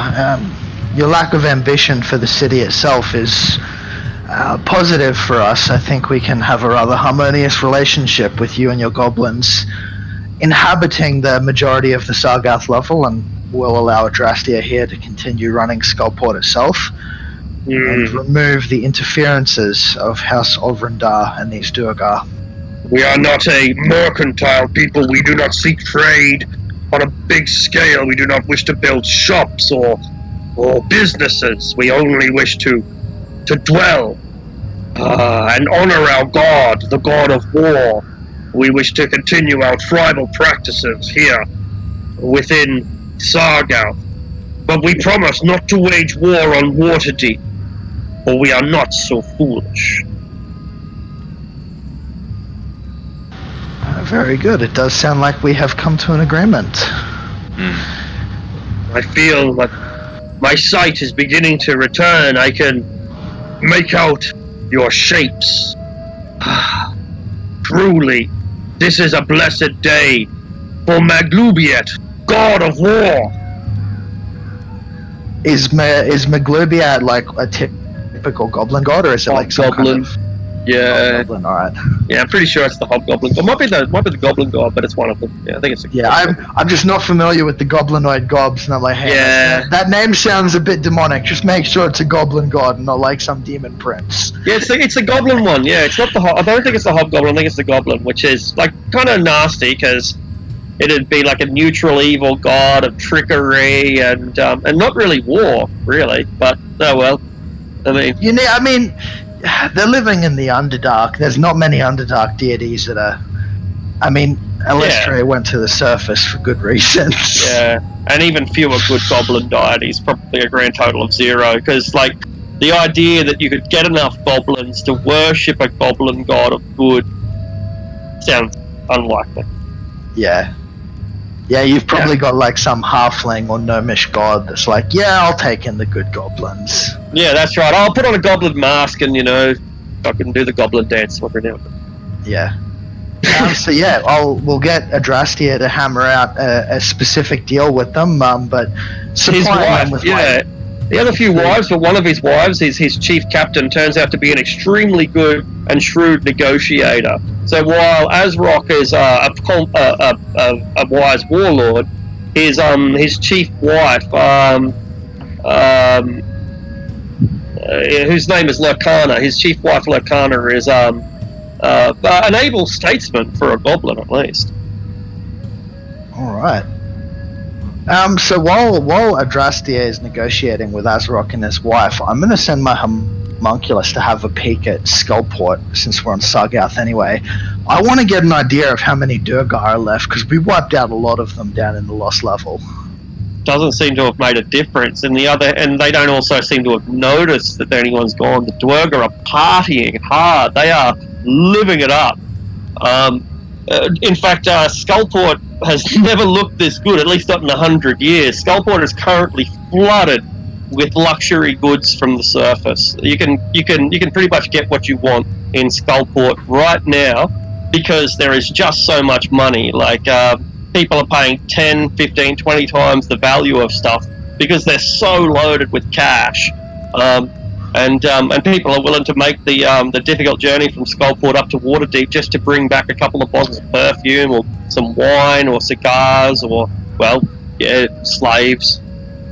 But not many slaves, so that's more of a... So, they probably haven't realized that the ones that are down there exploring are all dead at this point. You can make an insight check if you want, but it looks like these guys are partying. I'll make an insight check. So, how are their numbers affected? Like, how many do they still have? 200. Fuck, that many? Yeah, probably. Hey, it's difficult to tell.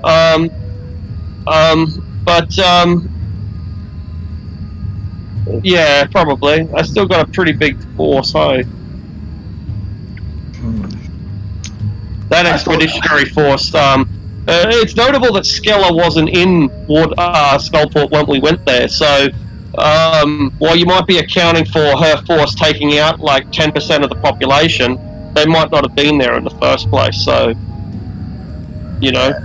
you that might be completely superfluous to the numbers, original numbers. Inside of 9. Inside of 9, yeah, they look like they're partying hard. Hey, they're having a great time. But they're not alone. Like the bugbears, they're partying hard too. Goblins and everyone else are doing okay, but the Dwerger and the bugbears are, having a great time. How about the bugbear and goblin population? How does that weigh up against the Durgars? Oh yeah, right, in numbers.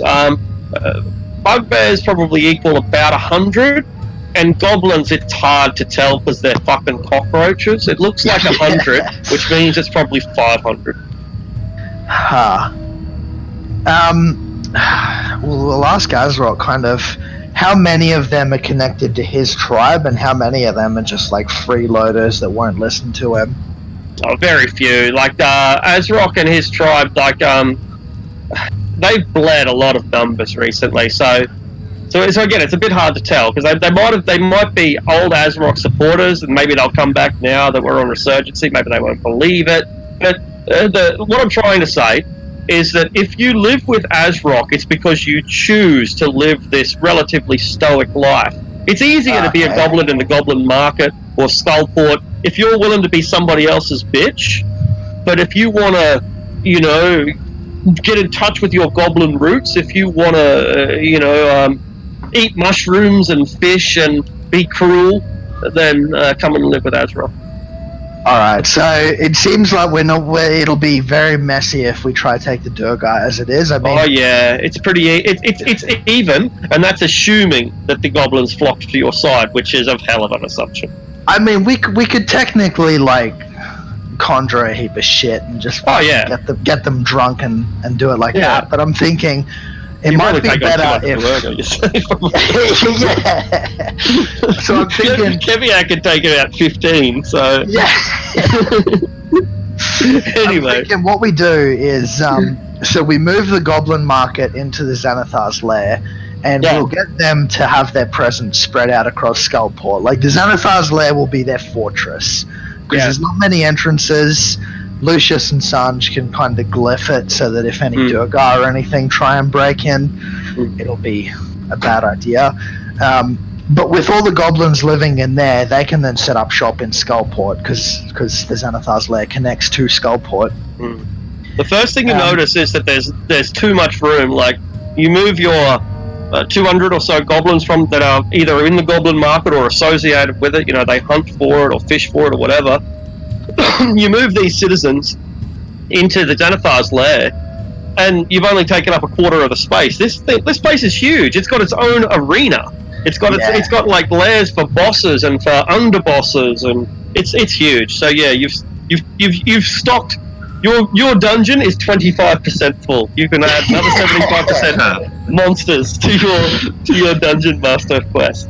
Yeah, me and Sanj will probably set up like a temporary lab in one of the rooms as well at some point. But yeah, we've got that, and so it's the beginning of our forces. And that gives you a teleportation way to the surface because you can go the way through the little eye gem thing. Even more specifically to the sewers. So yeah, to the sewers. Yeah. Not to say we've got an army of goblins like 2 steps away from the city, but we've got an army of goblins 2 steps away from the city. Yeah, if you can buy enough tiger eye agats, yeah. Oh, did the tiger? Was it one per person or did it open a gate? One per person, I'm pretty sure. Oh yeah, I mean either way, we've got easy access to the city and the goblins now. So then we'll also make a deal with Azrock and help him. Well, I don't think we need to help him much since we fucking drove the drow out completely. But basically, we'll give him our support for taking the area that the drow were previously in. Yeah, look, there's goblin pride. If you give him the weapons and the hides, he'll do it himself, right? Like. I don't need your help, just give me better equipment. What do you know? Don't we have like 40 sets of leather armor and short swords that we took off the drow? Perfect. The irony is not lost on him. So yeah, we'll give them those weapons and stuff. Look at me, I worship love. And so we'll give them our support. Like, we'll make it known to everyone that we're allied with Azrock. Like, he's got our support to claim the area that the Drow were previously in. And hopefully that will have a large number, or at least a percentage, of the goblins and hobgoblins and bugbears in Skullport perhaps wanting to get closer with Azrock. It eases the pressure as well. All these factions, they're constantly fighting each other because they have to, right? Resources in the Underdark are hard to come by, but by wiping out entire factions like you guys keep doing, you're easing the pressure. And that decreases the aggression level, right? Because they've got less need to fight. They've got more resources. It's not complex, and it's quite effective. And so yeah, the goblins are less of a problem now. There's no Xanathar to guide them. They're getting along with each other and following your broad objectives. And their only obvious enemy now is the Dwerg. Yeah, so basically we want to kind of bolster the goblins in the area, put pressure on the Durgar so they can't do anything short term. Works. Because, I mean, I'm pretty sure if we fought alongside the goblins, we could wipe out 200 Durgar, but it would probably be very messy and bad for everyone, and I think the Durgar know that at this point. Or at least they'd have an inkling of it. Wouldn't be very good for them. Actually, then again, they're dwarves. They may be just fucking arrogant and prideful, like, oh, they're just fucking goblins. They might also be very smart, and they might have some sort of contingency, or like you push a dwarf around, and they get pretty pissed off. Like it's like they're the shaken up soda cans of humanoid races. So, yeah, but we've got our own contingency, which is called a pair of 11th level wizards. Pretty effective. I don't think they got that. Yeah. What's that? You want to get into a proper fight with us? Watch us just sit in the air about 100 feet over your castle and fucking rain fireballs on you all night. Alright. But yeah, so we'll do all of that. We'll bolster. I mean, with this news article, they're already hamming up the goblins, so we may as well just fucking take advantage of it. Alright. Yeah, I'm gonna go and get a drink, and I'll come back in a few minutes. Yeah, I'm gonna do the same. Be right back.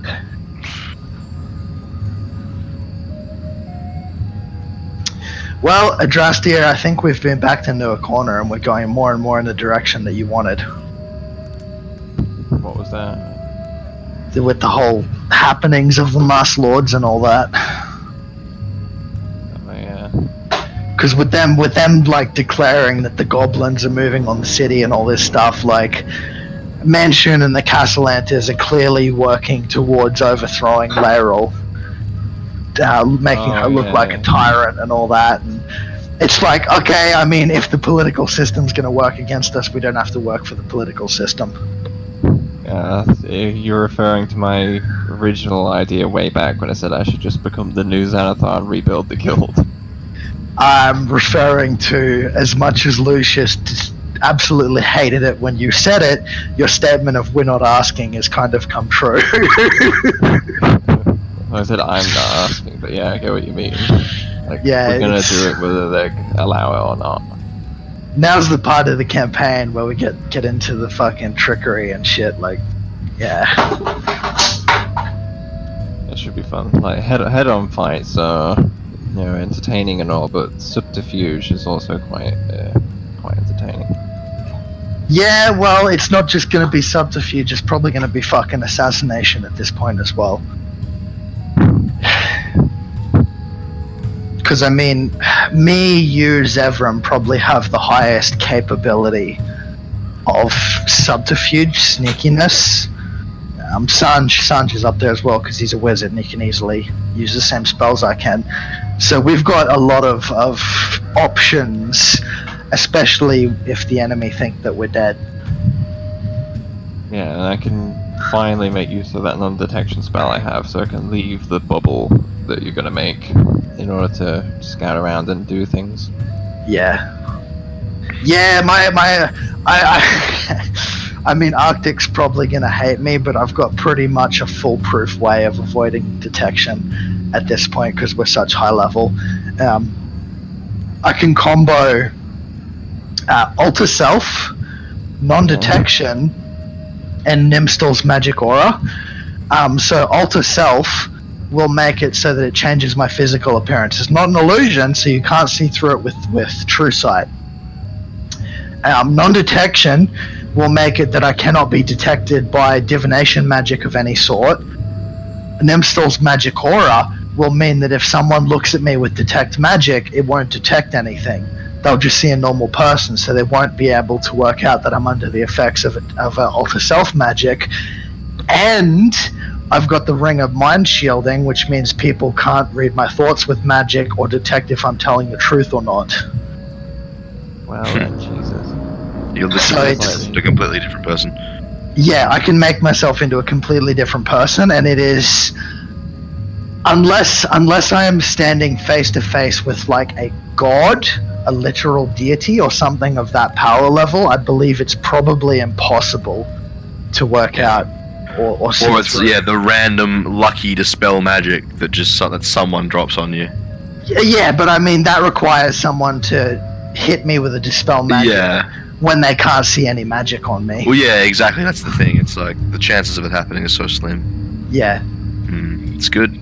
And even then, I can use my portents to make the dispel magic fail. Yeah. Seems to me the only way you could be discovered is if somebody saw through your ruse, like you gave the game away, like said something you weren't supposed to say, something like that. Even then, they'd only see me as suspicious. They'd have no way of knowing who I am. It'd be like, oh, there's this suspicious person, but I look at them with Dispel Magic and I don't see anything, so maybe it's just like someone suspicious. Yeah. Alright. Are we back? Walk into anti-magic field. Yeah. I'm not sure how much of that you caught up. Only some. Basically. Not much. Yeah, basically the combination Lucius is using at the moment is... Let me just see if I need to purchase Alter Self, if I don't have it. But I'm going to be using Alter Self to change my physical appearance, Non-Detection to stop myself from being detected by divination magic. Nimstal's Magic Aura will erase the Magic Aura created from the Non-Detection and the Alter Self, so people won't know I'm using magic. And I've got the Ring of... Mind Shielding, which prevents people from reading my thoughts or knowing if I'm telling the truth or not with magic. Sounds like the sort of thing that archmages use in Waterdeep. Like we'll call it the Kelvin special. Yeah, I'm just thinking about that myself, and we were discussing like the only ways to be caught is for I mean, if I'm standing in front of a literal deity or something. B would be. Yeah. No. Because Alter Self is not an illusion. It changes my actual appearance. Alright, yeah. So True Sight would not work.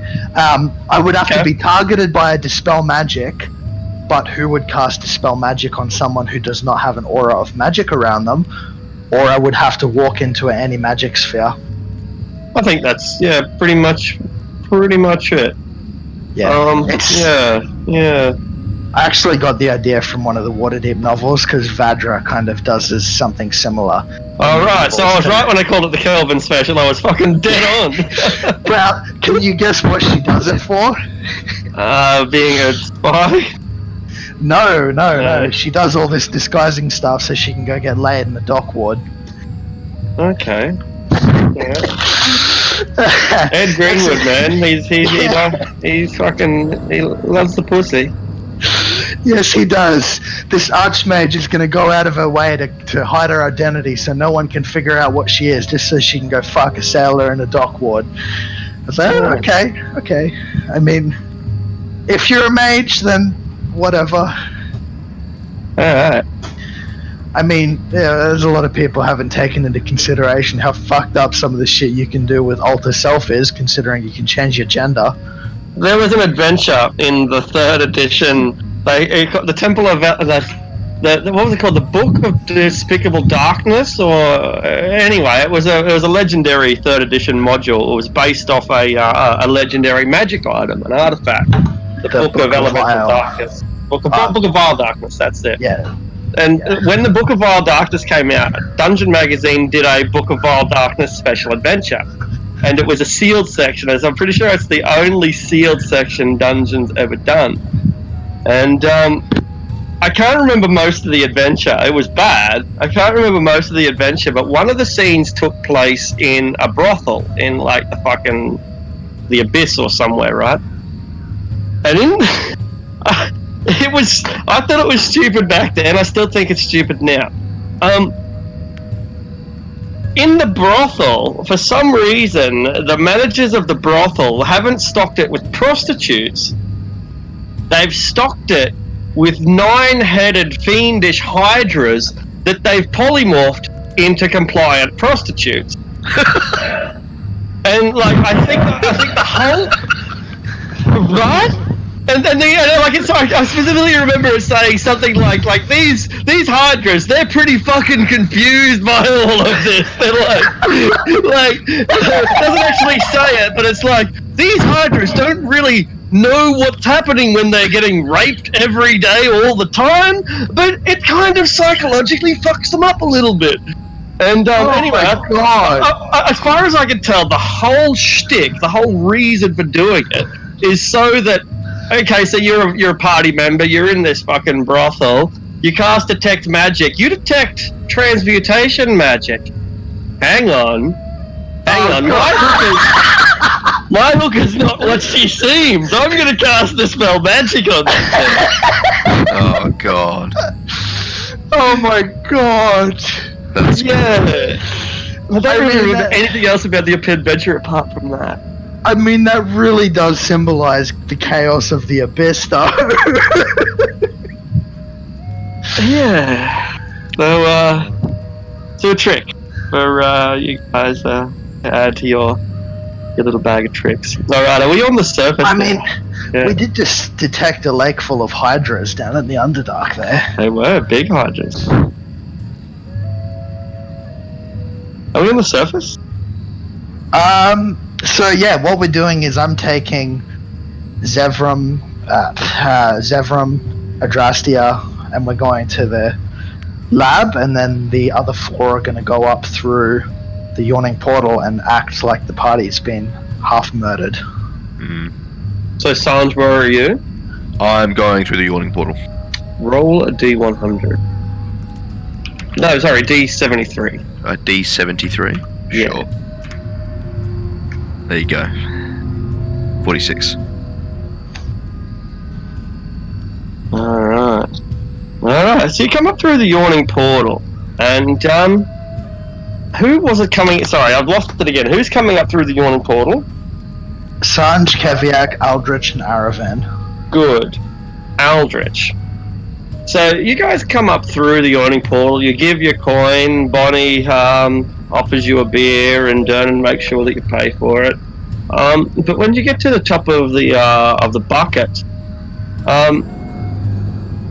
there's an old companion or associate called Maloon Wardragon drinking here at the yawning portal, like he was the first day that we began our romp before we ever owned Troll Skull. And Aldrich, he invites you down to come and have a drink. He offers to buy everyone a beer. I accept the offer. Give everyone else. Come on over, everyone. I'm buying mead or beer. It's your choice. Aye, little one. I'll give you a little 7-ounce too.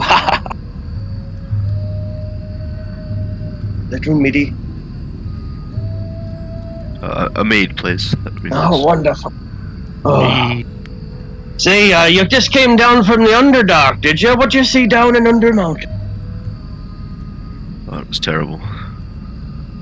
You, surely, Millen, you're aware of, like, we're missing some people. some of us didn't make it. Oh, to be honest, I can't half keep track of who's in your party anymore. Last time I thought that you still had a martyr in that half-orc. Oh no, you probably don't know them, do you? Well, that's what I mean. It's been so long. Well, shall we raise a toast to fallen friends and sad memories? Aye. I can do that.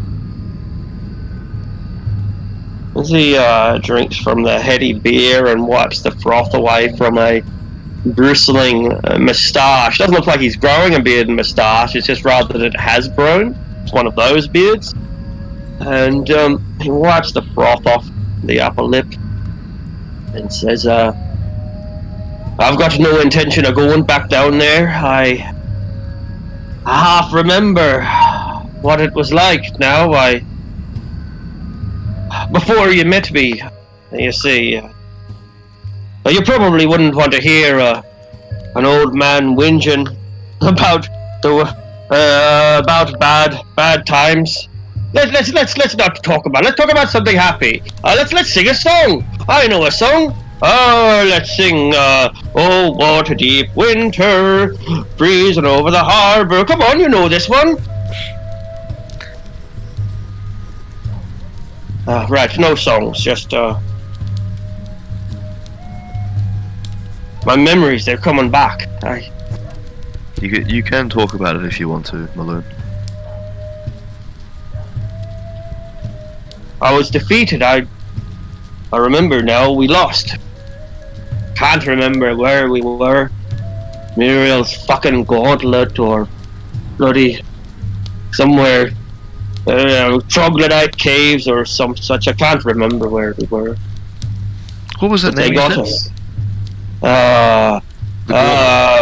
Muriel's gauntlet. It's a part of Undermountain, deep down. It's right in the guts of it.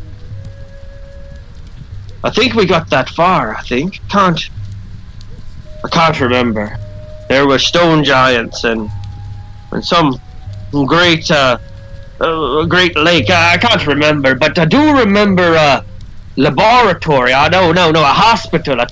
A kind of surgery, right? It was a surgery right down there in Underdark. Like, who'd know that you could go and get your grease and oil changed and down there in the guts of the world. You know, they were all at peace. They were, them faces, dozens of faces in their little glass bubbles, all at peace. I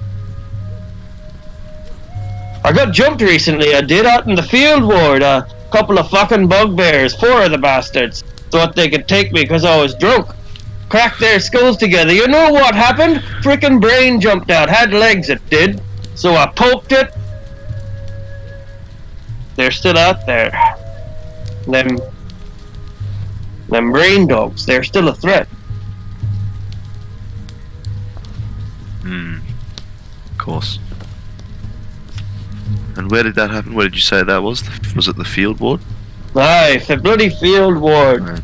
Overrun with goblins. Tell you what, if they pass this law making goblins illegal, I'll vote for the fucking thing. No offense to anyone who's goblin. Just, you know, for the good of us all. Did you notice anything on the on whoever tried to jump you? Like anything of from where they might be from or who they might be working for? Were they just petty thieves? We saw an article today about Zentarum violence and so on. Maybe they were tied there. It might have been. I'm not an inquisitive. I didn't ask him, and I don't know. I suppose I should look for tattoos or some such, but didn't think of it as they're all off. I mean, they were right. I was quite drunk.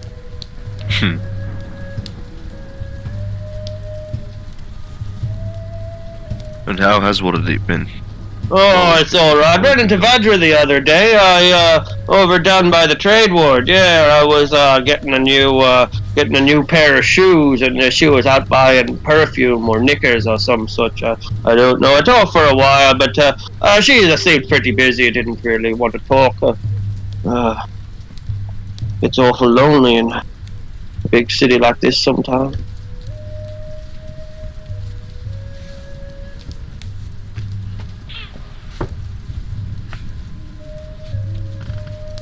Anyway, if you're gonna stick around, it's your bloody shout. I've done my part. I suppose you'll better be getting on. I mean, you just come back from Undermountain. You're gonna want to go and have a rest or something. It's I think we're gonna need a little bit of time to process what's happened in Undermountain, of course. But yeah, it was good to see you, and I don't doubt we'll catch up for another beer soon. And you leave him to his thoughts, dark as they are.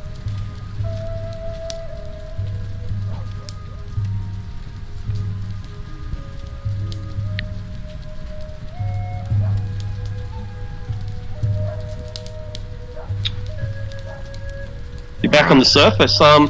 It's the same old Waterdeep. For all that the Waters Eat Wazoos talks about gang violence and shit, it doesn't look any different to you. It's cold. It's a bit colder than normal, but there's no snow yet, no sleet, just a frosty breeze coming down from the north that smells like salt. Shall we take a carriage to Troll Skull?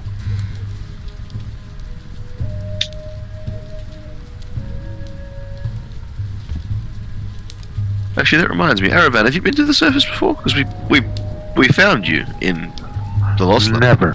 No, this is a weird place. Right. Okay. Yes. Well, welcome to Waterdeep. It's quite a place. Yes. Shall we go to the manor then? I think that was the plan. We'll go there, rest up. I'll contact Lucius tomorrow, and we can make a move.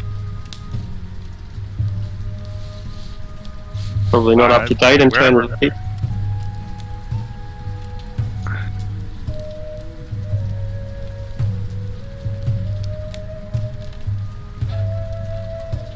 Hey, there's Maloon. Comes in, sleeps on your floor. Alright, anyway. Yeah, we haven't spent a whole lot of time in Waterdeep in Troll Skull recently. He's probably been helping himself to the kitchen. This is Balloon's room now. Like, the old blind man that used to be part of Adrastia's flavor gang. He's still here.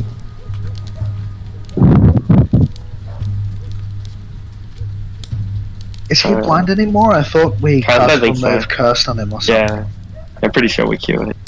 Yeah. Everyone wants to claim the turret. No, the turret belongs to Lucius. Oh, sad man. Well, where can I put my shop? Not in the turret. The door to the turret probably has like a big sign on it that says Lucius's room, fuck off.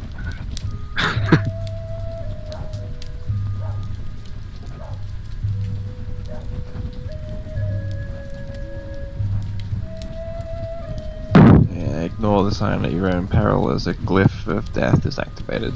Yeah. Open a shop in the piano room.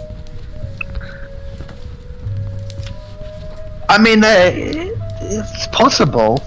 Whatever they want me to be. It's What? not my house yet. What exactly do you want to do in this shop? Like, just use your tools and stuff, or have customers come in, or Oh, it's my tinkerer's workshop. Tinkerer's workshop? Probably the attic opposite where Aldrich is would be the best spot on the top floor. Done. Alright, this is your workshop. Stores. We've got Stores a where full-blown shoes. workshop. Oh, actually, or in the rooms beneath the manor, in the basement there. Like, Gotta do it in the attic. Always wear shoes because there's a lot of broken glass up there. Yeah. I'll do it in the basement. There's quite a lot of. You'll be disturbed by the screaming, both in pain and in passion. Blood. Yeah, every now and then there's this dwarf that comes over and goes up to Aldrich's room, and you'll hear them both screaming together, and it's kind of like, what the fuck are they doing in there? Bonnie comes over, and they've got others as well. They get people visit from time to time. I'm too young and impressionable. I can't do that. Oh yeah, you have. Yeah. That's underrated. We think that you don't know what goes on, but yeah, you know exactly what goes. They go up and down.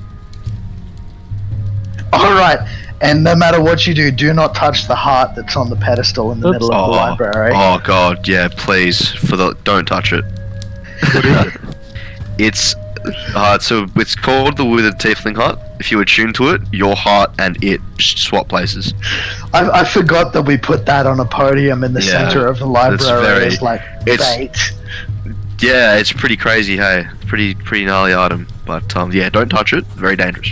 You remember that, Arctic, don't you? Oh yeah, I love that item.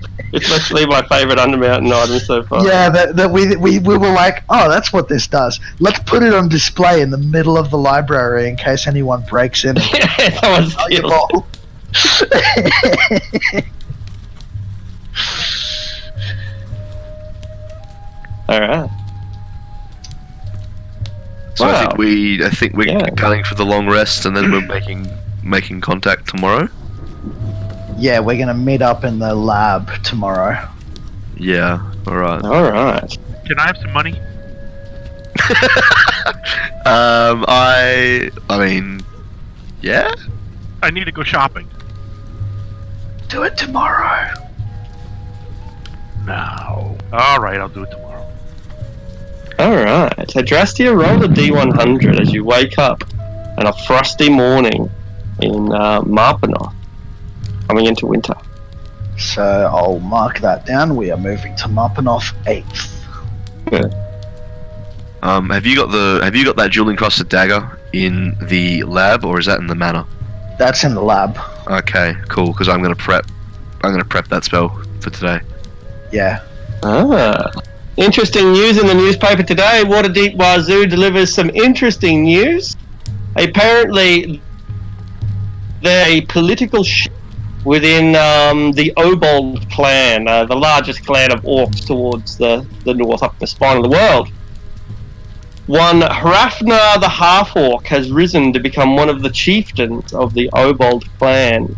And this story, this article goes on to list the ties to Trollskull, and the fact that Laeral Silverhand lauded awards upon this half-orc, and that thus her judgment is probably questionable, since she clearly she favoured this half-orc, and now look, he's gone and become a chieftain of a clan that has raided Waterdeep within the last 40 years. Which part of the city is the Waterdeep Wazoo stationed in? Trade Ward. You actually are. I think you might have dealt with the journalist before, but it's in the Trade Ward anyway. I'll check if she's got her name up. I'm genuinely considering fireballing this place in the middle of the night. Maybe you haven't. Or maybe you've never dealt with them. I don't think it, because I think the Wazoo is like the big news one, isn't it? No, it's an independent newspaper. They is that the one that we delivered the dossier thing to about the demons, the devil worshipping? Yeah, that's them. Yeah, they're a pretty new newspaper. They've only been around for like 2 years, and so they're still trying to crack big stories. Actually, in the middle of the night tonight, well, after like the next night, Lucius might go and take their printing press. He's like, I've been working on my own one for the last few days. I've got a couple of additional things I need to do. I'll just go and take theirs and then modify it. Alright, we can enact that. So the dawn comes, the newspaper comes with it, and we rendezvous in the laboratory, so now everyone knows the secret lab. Yeah. Well, they know it exists. So what I was going to do a map, but I've been procrastinating so much. I'll get around to it eventually. So what we did was, it's about 60 feet below the city in Cliffwatch in the North Ward there. Yeah. The 3rd edition book specifies that cliff is about 100 feet. Okay. So we've passwalled into the stone about 60 feet down, and we've used stone shape and stuff to carve out this laboratory. And then we've used 2 separate private sanctum spells over that year's long rest we had. One of them shuts off all teleportation and divination, and this one covers 200 foot by 200 foot. And so that's the majority of the lab. And then there's another pass wall which is just outside that, which covers I think it was 10 feet by 10 feet I've got mapped out, and that one blocks all divination but does not block teleportation. So there's a single entry point to the lab that you can teleport to with Arcane Gate, Dimension Door and everything. Okay. And we've got a glyph of Hold Person and a glyph of Fireball there at the moment. But we want being teleported is as disorientating as anything could be, so yeah, it doesn't really give them any knowledge of how to get there after all. Yeah. So yeah, that means I'll probably need Arcane Gate prepared this morning. That's fine. Yeah. So it was designed. Well, actually, yeah, I've got my. You would have to get within 500 feet, though, of course, right? Yeah, I was gonna say it was designed so that we can get in a carriage, pay the carriage to take us around the North Ward, and then either Dimension Door or Arcane Gate from inside the carriage, so that no one knows at what point the only we thing disappeared. I need to create the homunculus first, because otherwise I can't see the other point. Well, I've got my homunculus with you still, so I'll just Arcane Gate you in. Oh, you can if you you want to take it, then that's cool. Then means I don't have to prepare that today either. That's good. Yeah. So I'll Arcane Gate up to your carriage when you stop briefly, and everyone can go through that and into the lab. Done. All right. So we all meet in the lab. Someone has a copy of the newspaper, and we celebrate Hrafnar's rise within the overall. Lucius marks down in his book that I should have killed that guy months ago. I'll go deal with it next time I've got some spare time. Never liked Hrafnar, not one bit. Alright. Here we are. Well, you've all seen the situation in the city. This is gonna be difficult. Before I get into my plans here, anyone have any suggestions or things they want to mention first? No? Not particularly. Alright. I would like to... You go first. I suppose I should ask for a little more information about this Manchun character. Apparently he's been causing you a lot of trouble, and I don't really know that much about him. Alright, I'll get to that briefly. Aravan, did you have something to say? Well, yeah, I kind of wanted to buy 2 pairs of glasses before we came. Absolutely. I assume that there's no prices for spectacles in the player's handbook, right? Not that I'm aware of. 50 gold pieces then for a nice pair of horn-rimmed glasses. If you want to go cheap, you can get them for 5 gold pieces, but they're shit. You know, they're the equivalent of getting $2 versions from the dollar shop in the modern era. I want really stylish glasses. Oh, 50 gold. They look good, right? Like, they come in a variety of different fashions because nobles want to look the part. Some want to look intelligent and sagely. Some want to look cool and cute. But eyewear is a way that one can stylize one's face without seeming ostentation. Perfect. You I'll look- put you it look when slick. Sarge gets back. Excellent. Alright. So if there's nothing else, let's Hi. Alright, the issues we've got to deal with at the moment. Ignoring this issue of the Wazoo, we'll get to that briefly. Mansion and the Castle enters. So some of you have not been with us for all that long. You may not be familiar with either of these groups.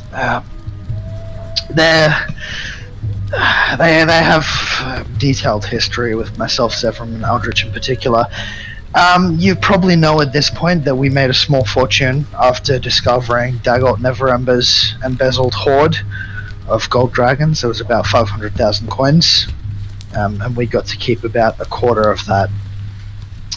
Manchun and the Castellantes were two of the other groups that were competing for this treasure, and when we obtained it before them, it soured the situation a bit. Manchun is specifically an archmage, Zentarum, criminal, very, very dangerous. Sanj could probably tell you more about him, as Sanj was initially an apprentice under him for a short period of time. Yeah, for a little while, but yeah, it became clear to me after a small while that crook guy, not good. Yeah. Well, Manchun is aiming to take over the city, it seems. I'm not too sure how, but based off of recent events, it looks like he's aiming for a political takeover of sorts. It probably won't be too long before he tries to remove Laeral Silverhand from power, and when that happens, it's not going to be good for us.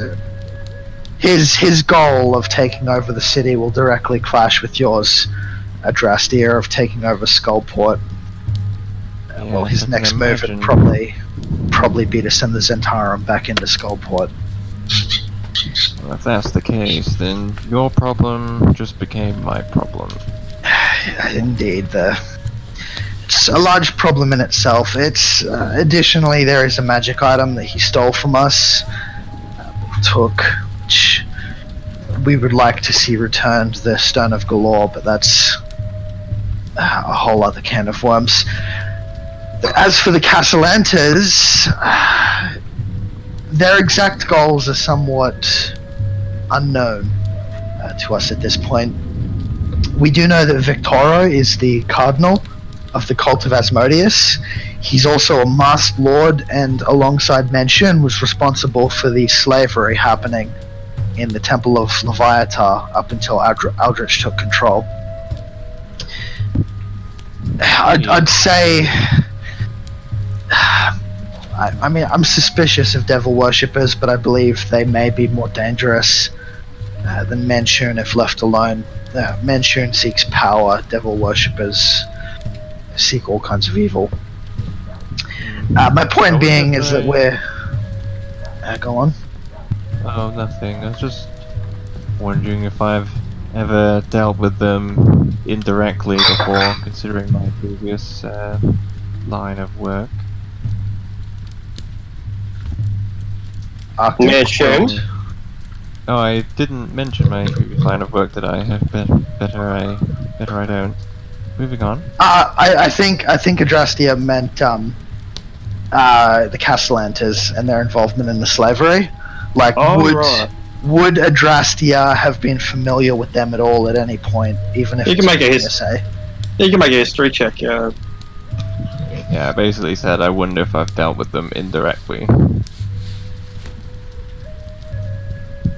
So history check. Yeah. You have no recollection. I'll chalk that up to not really caring about who buys them.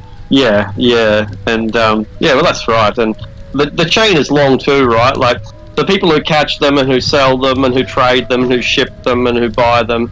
It's a multi-stage process. They don't ring any bells though.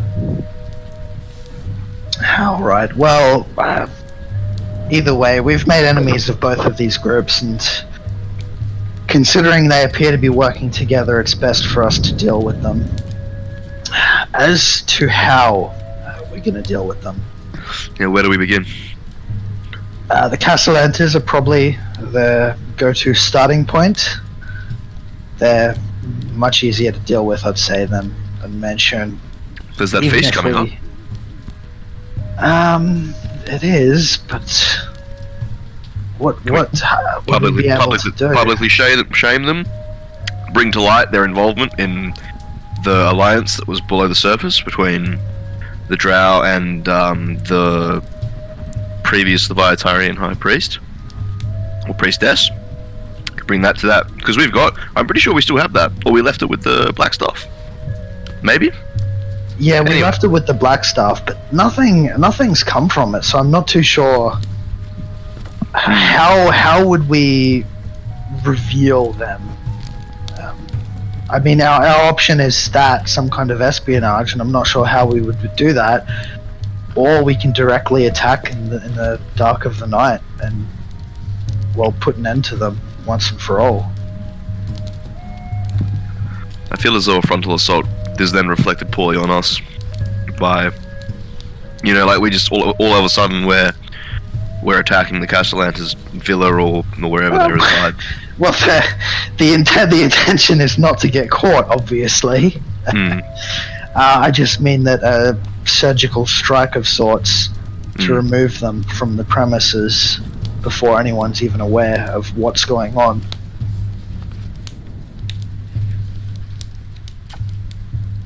Yeah, okay. No, that's good.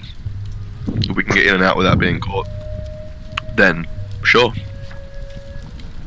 So is there any objection there? Maybe we'll spend the next couple of days doing a bit of reconnaissance, find out what their situation is, and then assuming things are in our favor, to say the least, in a few days' time, we'll directly move upon Victorio Castellaneta and remove him permanently.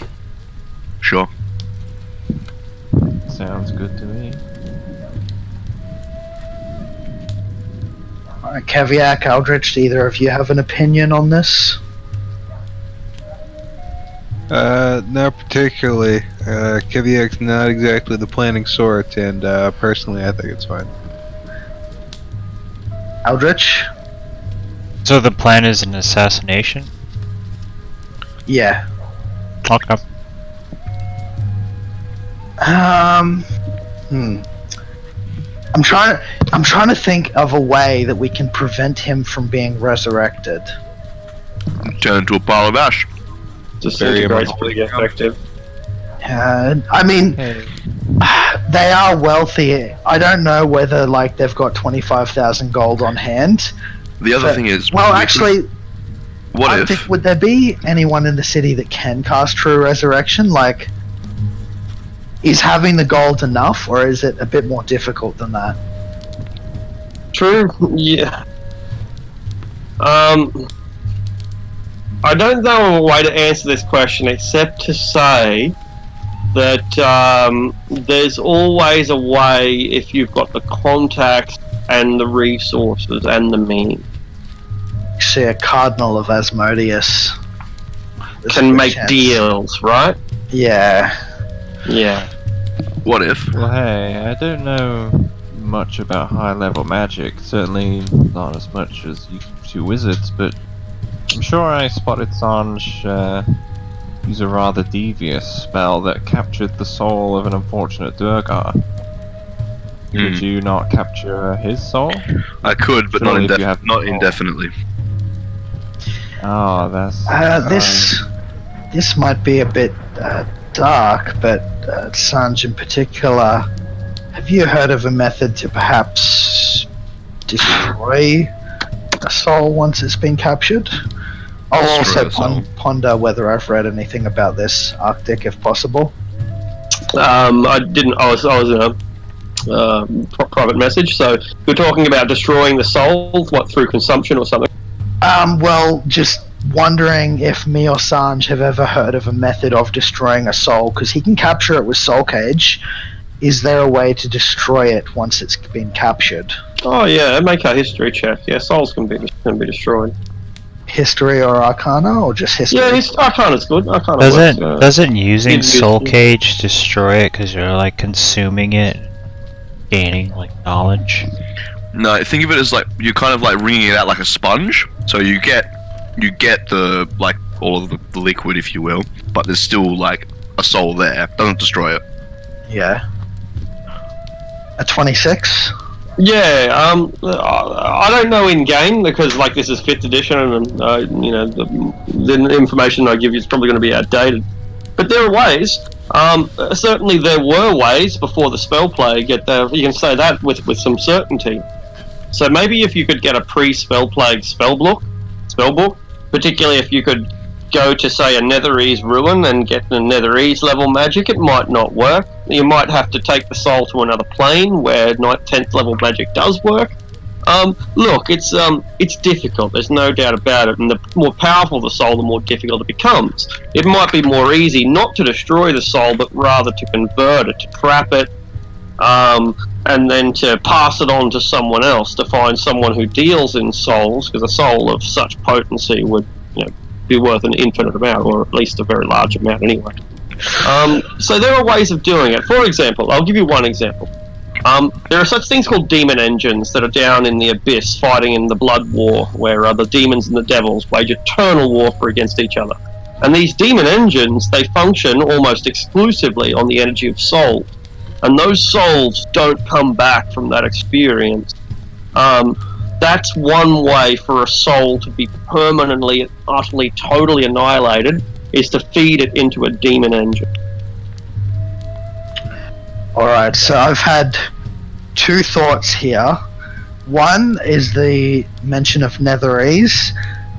We could try and make a deal with the skulls in Skullport, since they were formerly Netherese mages, but they appear to be batshit crazy from that one time we've met them.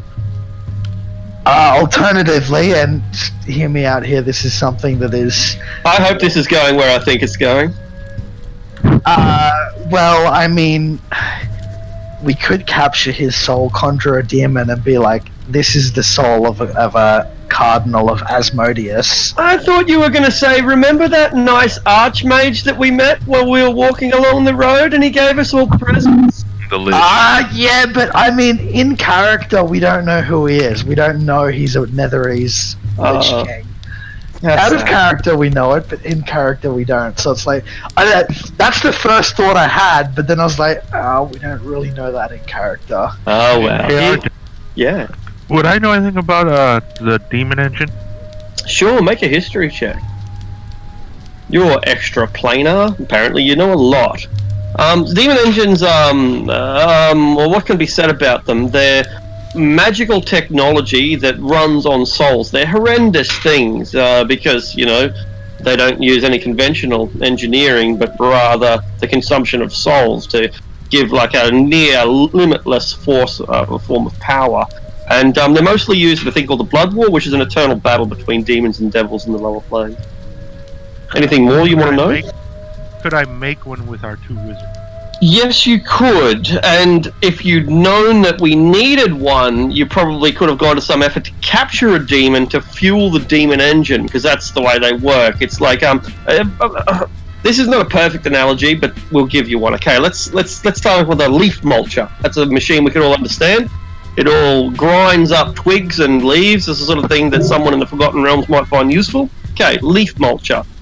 We don't use conventional electricity or gas or petrol or anything. We use a demon engine.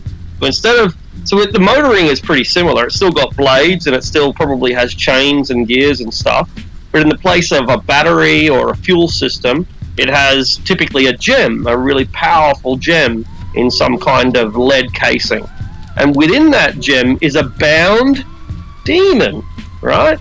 And the demon's fucking pissed off. It's really, really pissed off being trapped inside that thing. And that anger drives the demon engine. But it starts to quieten down or even die. The machines can die of lack of sustenance if you don't feed them souls. And so, yeah, it's an engine that is fueled by perpetual hate and is driven by the energy from destroying the pure essence of sentient, sapient creatures. Pretty dark. Okay, so I perk up from my glass and say, I can build a demon engine. You can. If it's a matter of binding a demon, me, Sanj, and Aldrich can get that done very easily. You guys are incredible. Okay, it can be done. Absolutely. We have a new project. I just scream, yay, we're gonna Build a demon engine. Wait. I mean, it can be done. I mean, let's not even have the conversation of should yet. I feel like before we go down this route, I feel like we need to have a quick conversation out of character. That if we go down this route, this campaign could very well end up evil. I'm just putting that out there. Well, if we make a demon engine. I'm just a tinkerer. Hey, this is something I want to build. It has nothing to do with being evil. Well, instead of just how making you guys use it. Yeah. I was gonna say, instead of making a demon engine, why don't we? You said conjure a demon. Why don't you just give this soul to just a demon, and wouldn't it just be happy to take the cardinal soul? It probably would, but I feel like that is also a borderline very, very, very evil act. Even though Victoro is a very evil person himself, it's like, are we crossing this line? Because I feel like it can't be uncrossed, and Arctic is probably giggling there with his mouth right now. I have a question though. Yeah. If we can make a demon engine, can we make an angel engine and feed a bad soul for the angel? No. An angel engine is even more evil than a demon engine because, like, you're not using raw fury, you're sapping the purity and corrupting it to create crude power. I'm up for both. I've got angel engines burn cleaner. I've got a question here, right? So I can't believe we're having this conversation. A demon engine, if we were to mask it with like non-detection and magic aura enchantments, yes, is it possible to disguise it so people will not be able to work out it is a demon engine? The difference between a 24 and a 25 that we've got here between your role and Aravan's, Aravan thinks it's probably going to be fine. You suspect it's going to leak chaos and evil into the fabric of our reality. Okay. Do something using your portents, Lucius, on a day that it's on a day that they might be effective. We've always discussed moving when the time is right. Why don't we try and petrify him? Petrify him? Hmm. That is actually, I think, the best idea we've had to date. I know, that's why I said it. Turn into stone, we leave him here in the lab, that's it. No worries. We know where he is at all times. No one's going to be able to scry on a statue of Victoro Castellanti if it's held in the lab. And it occupies maybe like a 5-foot space, like it's fine, you know? It'll be nice to look at, we could dress it up. Turn him into a coat rack. And resurrection magic won't work if he's not dead. He's not dead, he's just suspended. I mean, granted we, allow him the power of immortality, but he'll be stuck in his own thoughts. Happened to me with the Xanathar, and it wasn't so bad, but I mean, I look at that a little bit differently from most people, I think, anyway. Question. Can we put him in a soul engine? Put him? As in, like, the Victoro? Short answer is yes. You can, instead of building a demon engine and feeding it with a soul, you can instead trap a soul in a gem and then use that to fuel some other power source. Yeah, that is a potential option as well. Yeah, lots of options. I think petrification is best short term, because we can then unpetrify him later on if we need to. Well, hypothetically, if I do Planner Ally, and I give this soul for Leviatar, what does that do?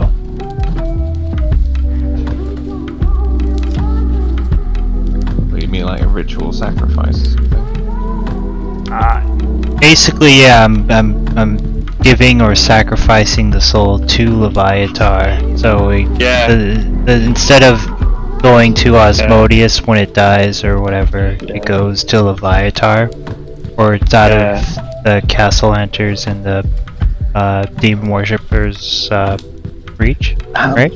That can be done. There's only the only thing is that it has to be a part of a 10-minute ritual. And thus, that's why we usually bind them to an altar with chains or whatever, or get someone who is willing. So yeah, if you kill someone and dedicate it to your god, and it's done like on your altar, then that will dedicate the soul to that god. That's why evil gods have altars, so that they can drag you to the fucking altar, stab you through the heart, and then the soul goes to Bane's throne, or to Orcus's wand, or in this case to the prisons that Leviathan controls. So that works too. Murdering someone on her altar during a 10-minute ritual, trap their soul and send it to the plane of the god that owns the altar. So we've got petrification and ritual sacrifice. And soul. Look, Soul Engine sounds really cool, but I feel like that's how you get a campaign where we end up at war with all of the churches in the setting. That's how we all become evil, whereas if we give it to Aldrich, only he stays evil. Yeah. Like sacrificing souls to his evil goddess is... It's not a step anywhere, it's consistent with his character. There's nothing ground shaking, it's just what he's been doing for quite some time. Alright. Well, yeah, let's take a vote on who's here then. Petrification or ritual sacrifice in the temple?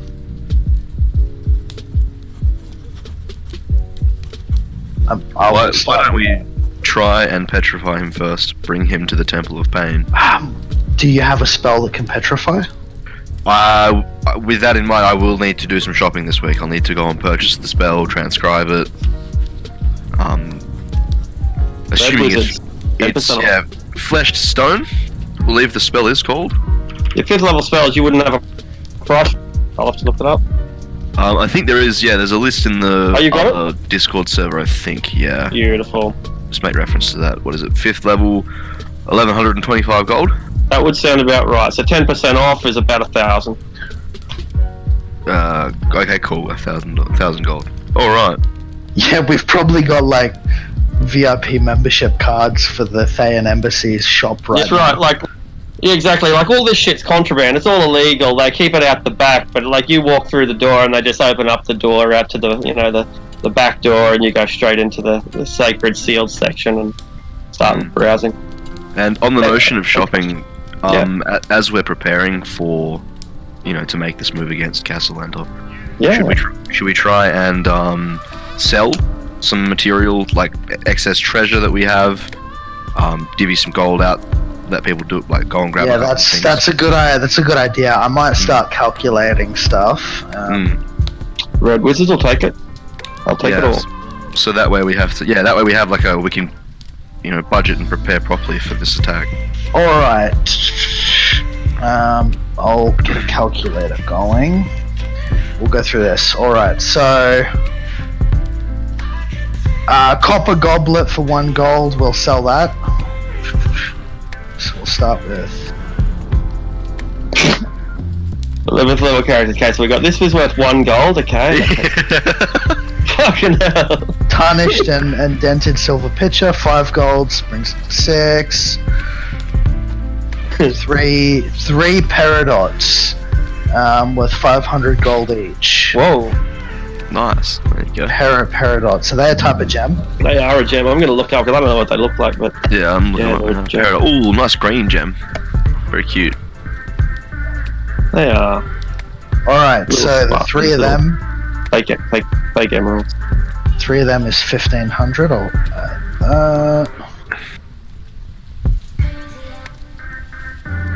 And then we have, so the silver and gold that we've got raw amounts of, do we just convert them to the costing coins? Yeah, that's right. Their value is 100% because they just, the coin it's worth a gold.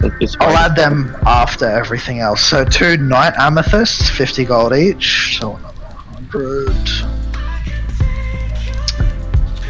I might just list it all. So if there's anything here that we don't want to sell, just mention it. So there's 8 opalized dragon bones for 100 gold, 4 tourmaline for 25 gold, a 10-inch tall lapis lazuli statuette of a dwarf king. Maybe keep that one for now. 1 funeral shroud with shards of blue quartz sewn into it for 125 gold. We'll sell that. 1 foot tall, 3 foot long alabaster triptych depicting a dwarven wedding. Maybe I'll just go through and we'll keep the cultural stuff, I'm thinking. Triptychs are really cool, in my opinion. We'll keep the cultural stuff, and I'll just add up like the gems and all that kind of stuff. Oh yeah, I have some stuff as well that I was carrying. Not much, but it's some stuff. Yeah, I'll just add this stuff up first. So. Yeah, I have 150 gold organ keys and 100 black marble keys from that organ. I also have a hematite pendant. I don't think it was valued because I didn't write a value next to it. Alright, 50 gold. 50 gold. No, can't hear you, Aravan. Can you hear me now? Yeah, can hear you now. Yes. I call Mr. Sanj and Grandma too. Lol. What's up? If you're saying something, Mike, I can't hear you, man. I hand Sanj a pair of glasses. Oh. If you put them on, you'll be able to see at night. Oh. You now have. They're called Goggles of Night, and you don't have to attune to. Oh, fantastic! Thank you. And Grandma, I made these for you, and hand you Goggles of Day that you are not affected by daylight, so you can use them. Now you're not at disadvantage, and you don't have to attune to. Kind of look the goggles over. Oh, they're very expensive. No, they're very expensive. Very nice. They are beautiful. They've got these beautiful steel rims, polished and pure polished amber, making up the lens that magnifies or at least provides a contrast and dims the intensity of the light quite significantly. Polarized. Interesting. You just hear like a thwack as like Sanj lets go like the strap from like a little bit too far away from his head. Ow! Ow!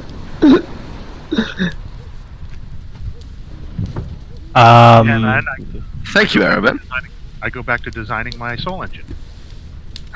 I'm gonna visit the Temple of Pain and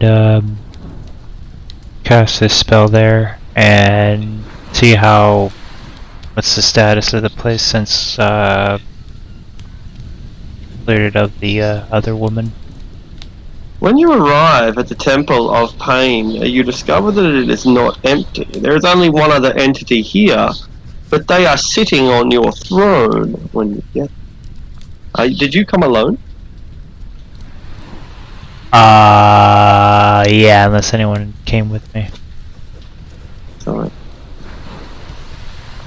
This gentleman is well dressed.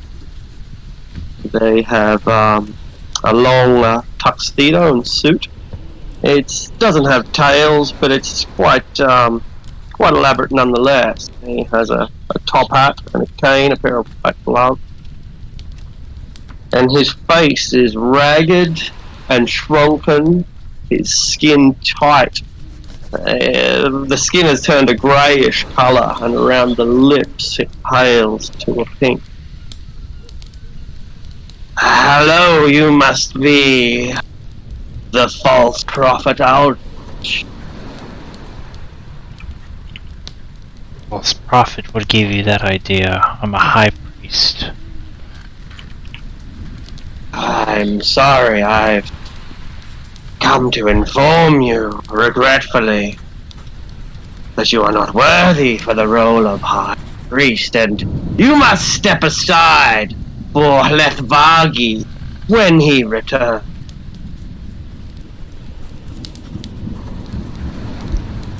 Is that the man that was driven out and went to go find the Mad Mage? Driven out?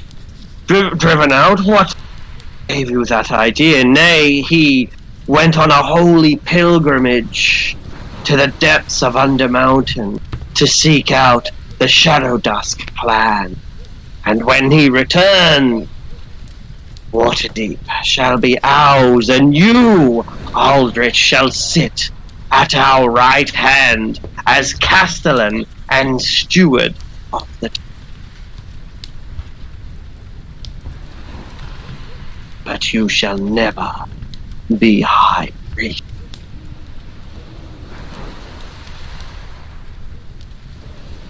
I've cleared the temple of the heretics and false believers while he was gone. What have you done? I reclaimed this temple for him. I deserve the title of High Priest. He stands up and steps aside, walks down the dais, then I cannot stop you from desecrating it by sitting upon it with your still beating heart. But all I can do is ask you politely again to know your place, to know that we see you as a worthy protector of the altar, as a worthy altar boy. But you are not fit to rule over Hlethvagi's own creation. He built this place. He carved it with the hands of slaves he had himself bound. That is what we have done, while you have been stealing that which we create. Stealing? I did not steal, as I said. He was driven away from that bitch, and then I dominated and rigged this place from her hands. I earned it. You know our way, he should know our way. Put me in my place if you feel that I don't deserve it. He nods, indeed he bows. It shall be as you wish. May Leviatha watch on with great pleasure as she witnesses the pain of your dismissal. And he prepares to politely leave. You allow him to go? I don't do anything. He tips his hat to you. And it seems to be a rather genuine measure of respect in the gesture. After, as you say, this is our way.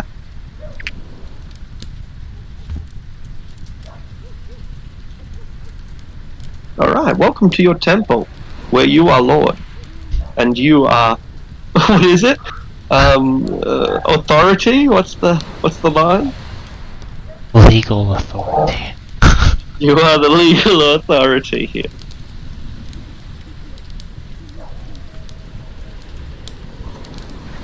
So yeah, he was the gentleman. What was the gentleman's name that was here? Not sure he ever gave it. Yeah, I don't think I asked him.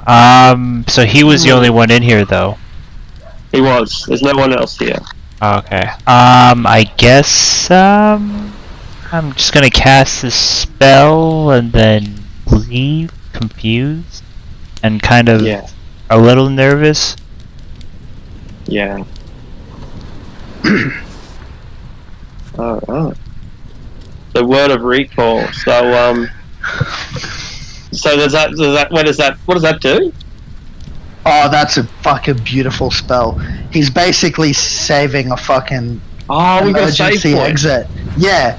He can snapcast Word of Recall now that he set it at the temple, because he has to set it at a holy place for his religion.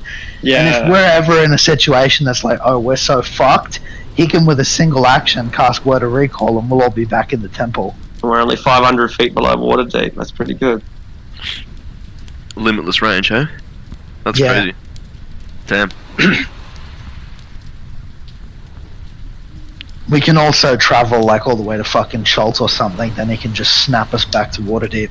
Yeah, but you guys never came to my my preachings of Leviatar, and you're non-believers. So I'm not teleporting you guys when anything bad happens. That's fair. That's fair. Tally gets saved, but not you. Arctic, Sandra's gonna try and find like a space for himself, and I'm gonna cast sending, and contact the old man. Does sending go across planes? I believe it does, but there's a 5% chance of failure. Roll percentile. Nice. Your message reaches him and only receives anguish in reply. There's no intelligible response. Yeah, okay. Alright. Like, hurriedly kind of cease that reply and then make my way back to everybody. Wait. I feel like that's big news. Am I missing something? We didn't know that he was on a different plane, did we? No, we didn't. But, yeah.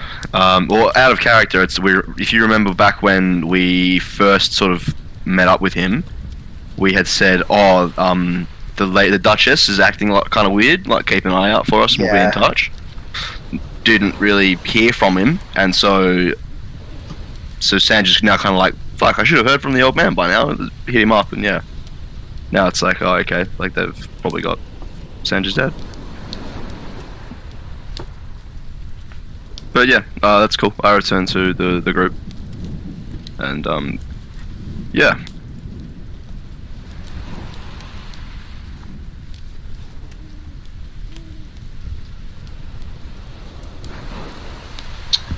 Or I'm almost finished tallying up all this stuff. Is anyone trained in insight? Has it as a trained skill? Proficiency. Yeah, proficiency. Yeah. You do, Overburn? Wait, let me look. No, it's not insight. It's in perception. Sorry. No worries.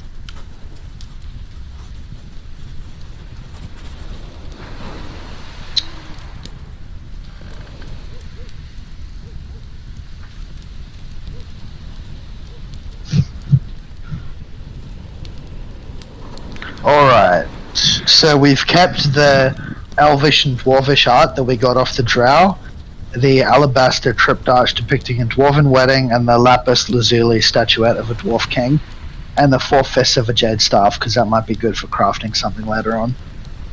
And we've still got the 46 pounds of Mithril and the gold statuette of Jalaxel. We can't sell that. We can't. That was like our fucking greeting gift from Jalaxel, like the second or third time we met him. I don't want to sell that. Absolutely, that's like your Fallout bobblehead. You find that you don't trade it for bottle caps. Yeah, and then after all of that, we are back up to 35,700 gold. We've got 204 platinum, 580 electrum, 12,408 silver, 14,641 copper. And I couldn't be bothered to convert that to gold because sometimes it might be handy to have the smaller coins there. It's well and truly a whole room's full of treasure. It would fill a 10 foot by 10 foot room up to a level of about 3 feet high. Yeah. Alright. Alright, Yeah. so Flesh to Stone and its transcription is going to cost me 1,300 gold. It's a 6th level spell. Right. So 1,300. I'll take that off and then. Hang on, let me make sure I've got that right. The scroll was 1,000 and then it's 25 gold per spell level. So 6 by 25. No, that's not how it works. If you're buying a higher level. To transcribe, so it was a K. Sorry, my mistake. To transcribe, yeah. Yeah, because it's a. I misunderstood. You're right. It's only it's 150. Jesus Christ, 1,175 gold. Yeah. Okay. Yeah. So 1,175 all up, or? Correct. Yeah, that's scroll and transcription. Cool. Worth it if it works. Worth it just to have it. If I wasn't a diviner, I'd not be a fan of the spell because it requires like 3 saving throws, or is it 2? Well, it's the better initial against save. player characters. Yeah. It's the initial save, and then it's the three successes versus 3 failures. 3. I can only do 2 saves with my portents, though.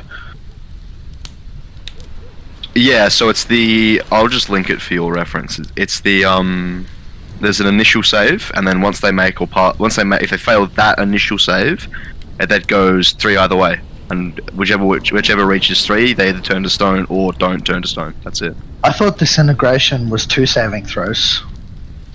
Disintegration? Not petrification. This is it might be different from a creature. Yeah, that's so fucking garbage compared to what creatures get. Yeah, like basilisks, it's no time at all. But this is it's a bit more a bit less reliable. Fuck. Could we modify that with the Xanathar's petrification eye? It'd be a 7th level spell if you did. It's fair enough. Yeah. I still think it's viable. Because if we do get him petrified, it's like, well, fuck, it's pretty good. I can only force him to fail 2 saves though, which means we'll require him to fail 2 by himself. Play the game instead of like gimping it. How bizarre. Anyway.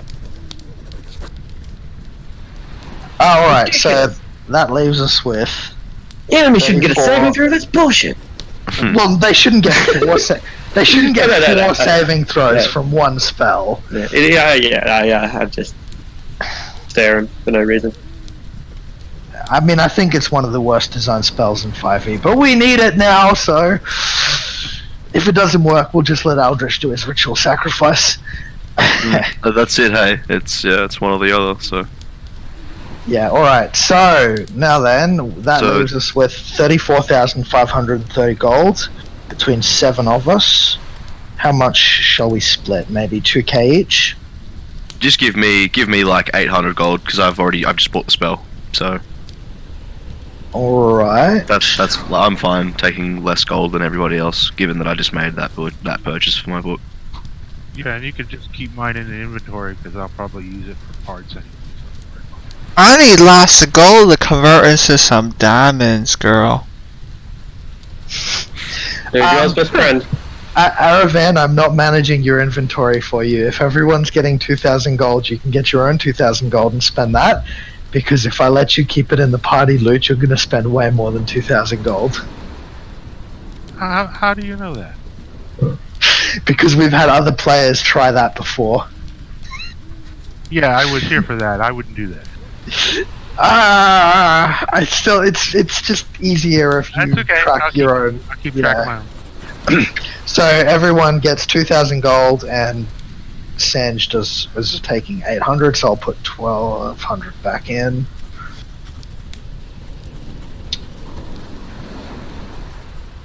And purchasing greater invisibility Arctic. Legal, non-legal, unavailable. Red Wizards! I think I've got greater invisibility. Oh, do you? Okay, perfect. Yeah, I do. Lay it on me, brother. You can transcribe that off me. Excellent. And that's an illusion spell, isn't it? Yeah. Okay. Yeah. Alright. Boom. So, much gold you said? 2,000 what? 2,000 for everyone. Is Waterdeep a big enough city that you could potentially buy specific magic items? Yeah, yes and no. It's pretty much the best place to buy magic items, at least outside of somewhere like Kalimshan. But most of the people selling magic items are the Thayans. There are other people sell them as well. So the short answer is yes. The longer answer is maybe. Alright. It depends on the item you want. I mean, Yeah. There are some things that flood the market. Like, for example, Boots of Elvenkind. They're very popular. +1 swords, that sort of shit. But potions. But once you start getting to more obscure things, like I want a jug that, one of those jugs that creates mayonnaise and everything else. Yeah, maybe. But yeah. I mean, mayonnaise jugs should be super popular, but that's just my personal opinion. What are those they called? Jugs of alchemy jugs. Alchemy jugs. Alchemy jug. Yeah. I can make that. Yeah. Yeah, they're probably relatively common too. They're actually, now that I think of it. But yeah, Waterdeep's the place to buy all that stuff. You often have to go through semi-legal channels. Red Wizard. I love you guys. You guys are like the best. Yeah, we've spent a lot of money with them. Yeah, I think it's so ironic that, a great chunk of that sacred treasure that everyone fought over, the treasure that got Daggelt Neverember kicked out of power, the treasure that once belonged to Tiamat, according to legend, it ended up in their pockets. They think that's fucking hilarious. I don't blame them. So keep in mind as well, if I'm going to try and petrify this guy, I'm not going to be able to arcane gate us away, should the need for that spell arise. Nice. So if that's like, what exactly are we planning on doing? Like, we want to get him when he's en route somewhere, like in his house. Like, how are we doing this now? What's the best time? We can arcane gate in. Oh, but this is the.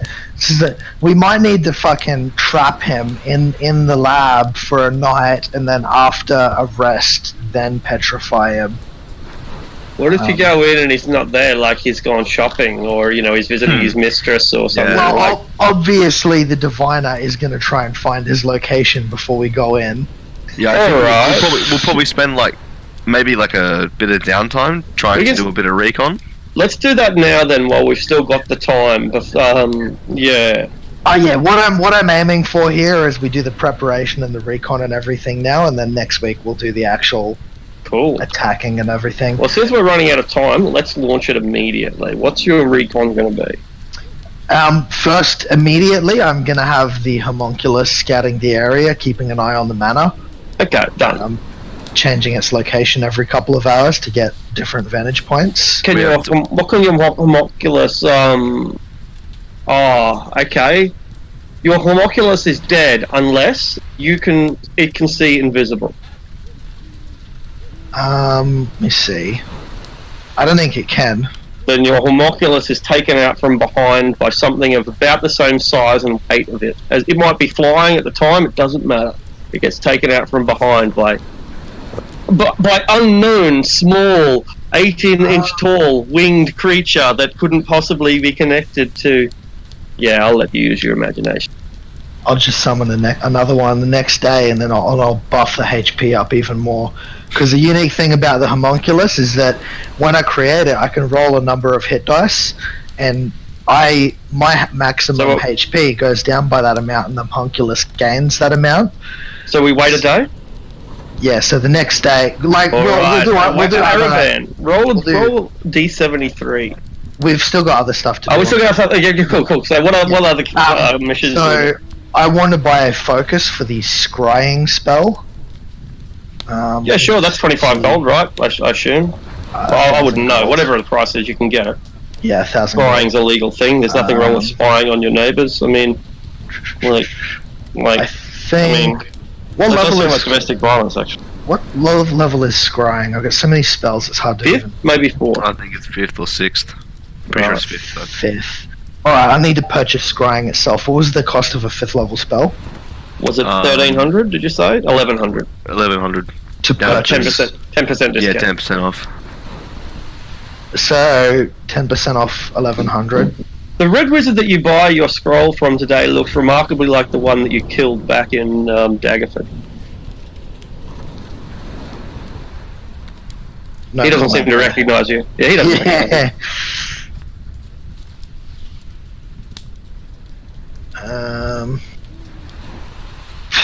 My math is very bad. Oh, it's plus 1,000 for the... And then it's 5th level, so it's normally 50 gold per level, but it's... So it'd be 250, but it's 125 because it's divination spell, and I'm a diviner. Cool. Alright, so yeah, I'll buy the focus, and then I'm gonna try and scry Victoro. How do you do that? How do you scry an individual? I'll post the spell as soon as I've added it in. It's impossible to pick which might be, for example, his bedroom, assuming he's even in his bedroom to begin with. I'm pretty sure the scrying spell can scry individuals. Can it? Okay, that makes it different. Yeah, I'm just putting it in my sheet and then I'll post it. Because I think it can scry individuals. Alright. Getting exciting. I'm really enjoying this stage of the game. Yeah, you can target a creature and it involves a wisdom saving throw. Non-detection! Oh, he's under non-detection? Huh. Of course he is, yeah. It's Victoria Castellaneta. Yeah, it's fair, it's fair. Two can play that game, says the DM. Yeah. He's got schemes within his schemes, this guy, trust me. Let's see. I'm gonna send the Arcane Eye through his mention. Alright. Arcane Eyes are invisible, right? Yep, it is. Okay. Well, you managed to get pretty far because there's not a lot that can innately see invisible. There's a few things, and they will eventually destroy it because it's only got a limited hit points. Is that also correct?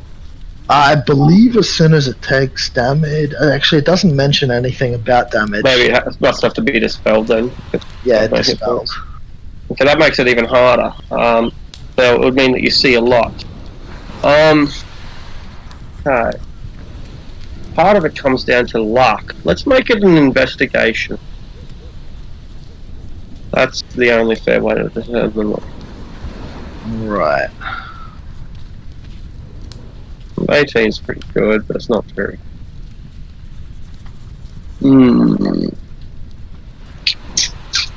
I'm gonna massage Lucius's shoulders and give him guidance to help him investigate. Alright, Lucius. Do you feel relaxed or do you feel more tense? Does this tell me? Do you get into it? Do you let the juices flow? Let's see. I mean, I sit down, I close my eyes, I start to cast a spell. Oh, strong hands. Ooh. I'd say I stay calm. Yeah. Alright. You get the blessings of pain delivering the pleasure that clears your mind. So that's endorphins work. So it becomes a 22. Magic. You're guided by the hand of Leviathan, who is like, fuck this guy. And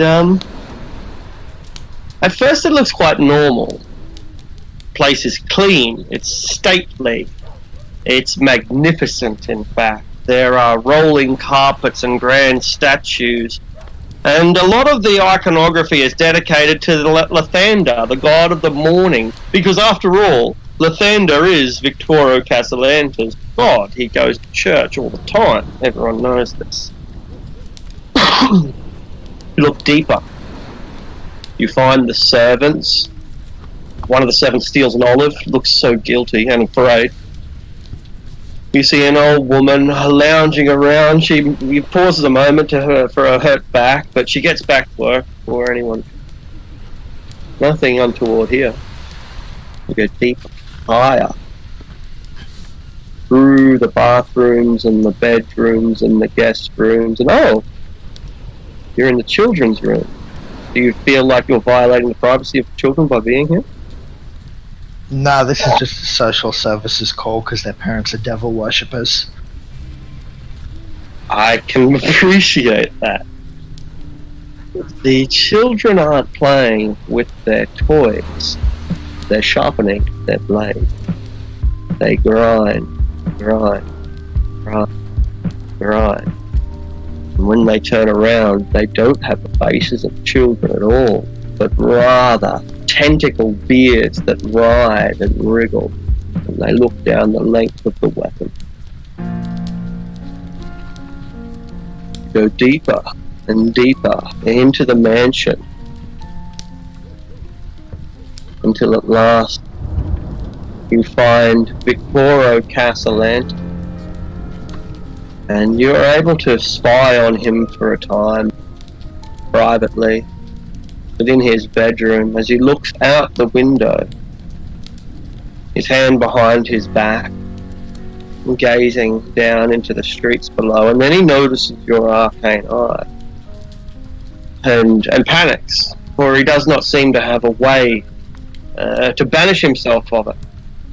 And he starts scrambling. And what does the arcane eye do? It's gonna kind of do like a bob in the air, like fuck you, and then go look through more of the manor. Alright. It goes, you look through more of the manor, and shortly after, after seeing a few statues and a few more paintings and the winery, Victoro Castellanti again comes in, and he has brought with him a servant. It looks like a butler, an old guy with white mutton chops, no beard or moustache, and he casts spell magic. I'm gonna roll my portents to see if I can make him fail, because it's a 4th level spell. Yeah, he'll cast the 4th level version. Oh no, he'll cast the 3rd level version. Yeah, I'm gonna give him a 3. Alright, when it fails, he has to try again using all of his spell slots.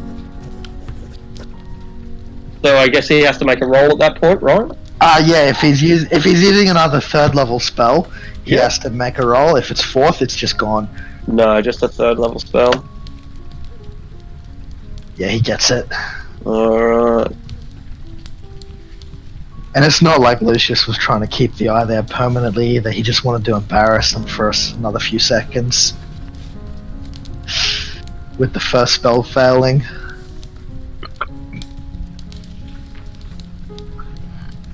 And the best bit is they can't follow it back to me because we're in the lab with the private sanctum. So now, the way non-detection doesn't block, for example, an arcane eye, would it?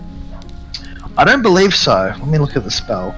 There's nothing that, although it might prevent scrying, actually. Non-detection probably prevents scrying. And, oh yeah, it prevents scrying. But is that the same thing? Or does it remote sensing? It's not the same thing, it's remote sensing. The target can't be detected by divination magic or perceived through magical scrying sensors. Alright, that is a magical scrying sensor. You should not have been able to see Victoro Castellanti, and you could. Yeah. But I mean, would there have been like... That's what I mean. That was a... Yeah. But would there have been like paper moving at his desk and... No, what I mean is that's what I'm saying, is you did. You saw Victoro Castellanti, and you should not have been able to. Non-detection means that you should have been able to, and your arcane eye visually tracked him. It doesn't. It is in defiance of your understanding of magic. That shouldn't have happened, but it did. So that's not him. That isn't the real Victoro Castellanti. Interesting. Sly dog. Yeah. Look at him Especially go. when you consider if it was, he probably would have dispelled it himself. Yeah, of course. Yeah, this is the church. This is the church-faring, happy-go-lucky Victoro that everybody knows and loves. That makes things a bit more difficult because. That's another thing, because assassinated guy you can't find. Even if we kill him and get rid of his soul, we forgot about that Manchun just clones everybody. Oh yeah. But I mean that's why we'd go after the Castellantis first, like. But if they're in such close league, they're aren't necessarily. But if they are, then anyway, I think that's what I'll. Yeah, no, I get that, but I mean, the original and the clone Anyway. are not the same. Like, True, we've that's fair encountered enough. clones of Keviak and Sanj, and they just didn't live up to the original. Good point. Like, there's limitations there. Yeah.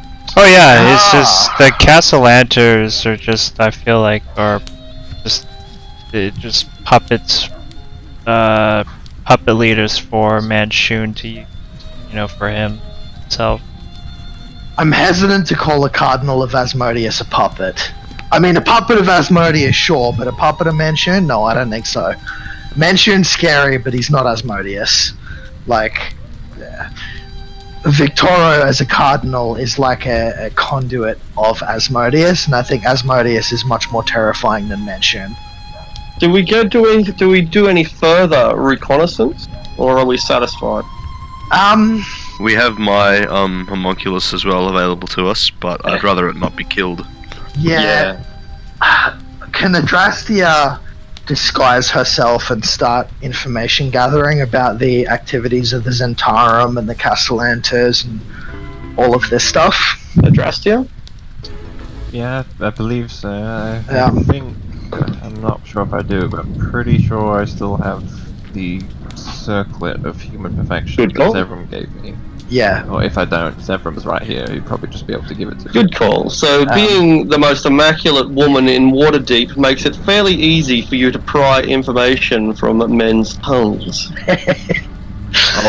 I'll accompany Adrastia as well, but I'll shape change into like a real beautiful macaw. Oh, I thought you were going to shape change into some big tall guy that's going to cock block everyone. No. No, okay, so macaw, that's brilliant. Macaws are magnificent. And I will cast Nestor's magic aura on both of them, so that neither the magic from the circlet or the polymorph into a macaw can be detected. Look at you, professional. I also have non-detection on myself and on Sanj if he needs it. Ah, you're also non-detectable. Alright, so this is pretty intense. Yeah, I'm supposed to be dead, so yeah. Good point. Yeah, here comes the espionage part of the campaign. Yeah, nice, yeah. Oh, then let's continue. Alright, so we've got a couple of minutes. You've got excellent disguises, you've got excellent means. Is there anything in particular you want to know? Any strategy in particular you want to adopt? Any place in particular you want to inquire?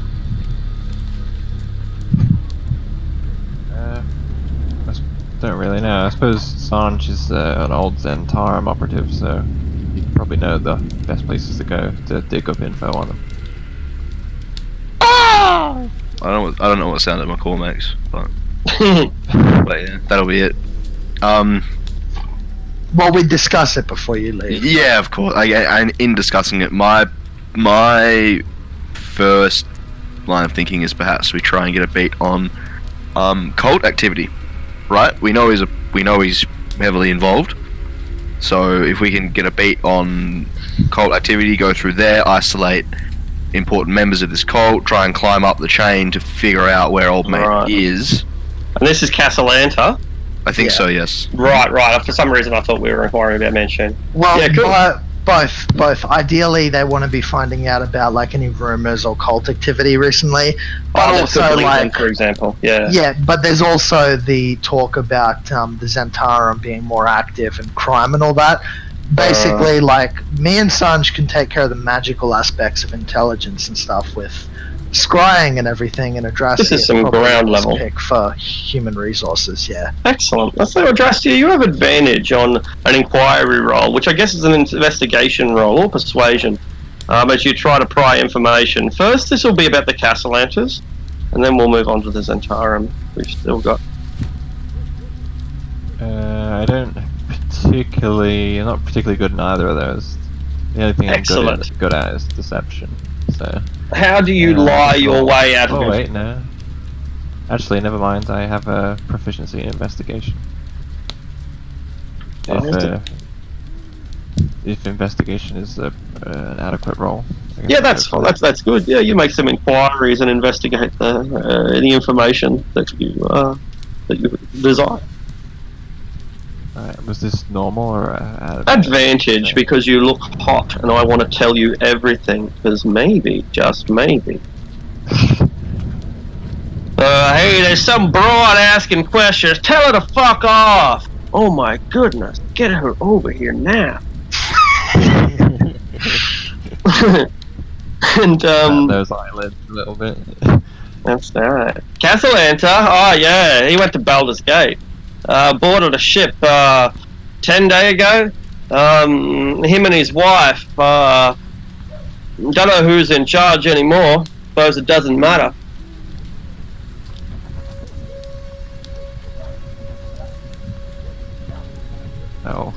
I'll thank this man for his bit of gossip. Yeah. Give him a playful wink. Oh, he wants more than a wink. He wants a grab. I kind of, just like snap at his hands as he goes to the. I've been shit on by a fucking vulture. Casually saving his life, Sanj. Yeah, you know, because he wouldn't have seen the light of day. No, I was about to say how do I say I kill him without ruining it? Still inquiring about the Zentarum, or are we happy now? You can do a roll for the Zentarum too, I guess. Absolutely, you still have advantage. As people, that guy was impolite.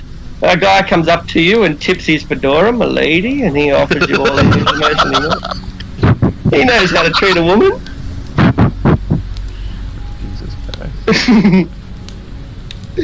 He knows what women want. Yeah, I've got a 20 on that one. Pretty good. Alright, so let's have a look.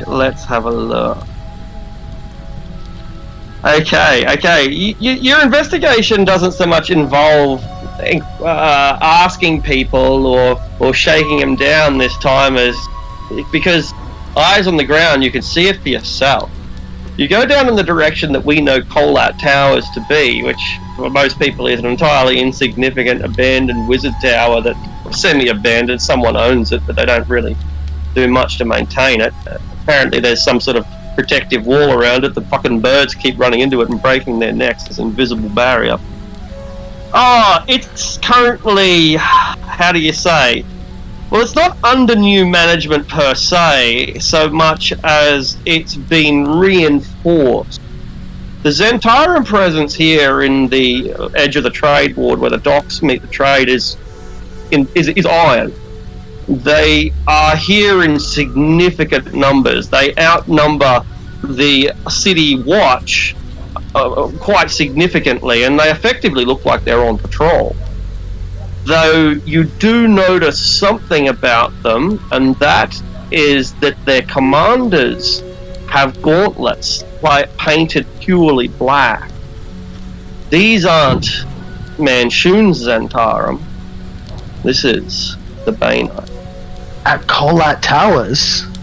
They are effective. It looks like they have seized it because they've got that kind of guards out the front of the castle type position. They look like they're manning the gates. That's what they look like. They're just sitting there with their spears and their shields, not making any aggressive moves, just watching every single person who comes by, whether they're an old woman or a child or a healthy man. They drive them off with their glares, and they're being overwatched by two commanders, each of which their right fist painted jet black. From what Sanj knows about Manshoon, it'd be practically impossible for him to team up with the Bainites, wouldn't it? The Bainites killed him. Is that what the current rumors are? That's the ancient history of it. Although you wouldn't, your character wouldn't necessarily know it, but you would definitely know that because you've done enough in research into the Zentarum over the past 18 months. You would know that there was a tremendous schism in the Zentarum in the year about 1370 or something, about 120 years ago. And in that schism, Manshoon, who built the Zentarum by hand, he built it from scratch himself, he lost control of the entire organization to the Temple of Bane, notably a dude called Fazul Shembrel, who was the High Priest, later became chosen of Bane. And so this High Priest of Bane drove him completely from power, and in actuality killed him. But that was what triggered the Clone Wars, because when they killed Manchun, all the clones woke up and they all went fucking nuts, and things have never been the same. But it would be unlikely that Manchun could ever find it in his heart to forgive the man who murdered him. Interesting. So it's not likely to be some kind of ruse then either. They're pretty good disguises.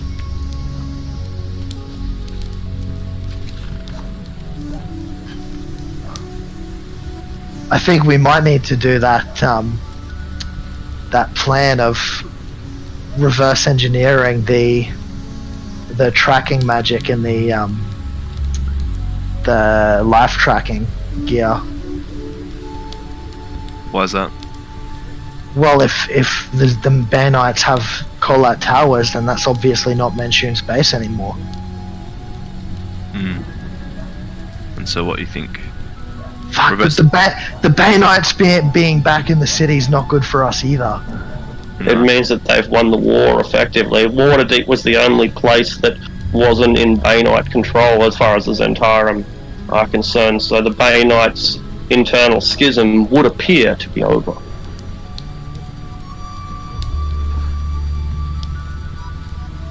Praise Bane. Do they hear anything about the Manchunian Zentarum while doing their information gathering, or? No, it's because no one really no one can tell the difference. No, you have to be a sage or a scholar to understand the schism. As far as people know,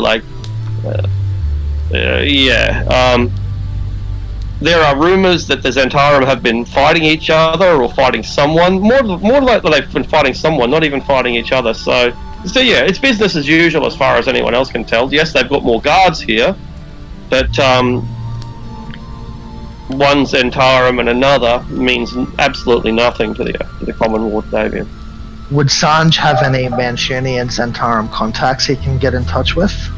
Potentially, yeah. I mean, you haven't maintained block ties.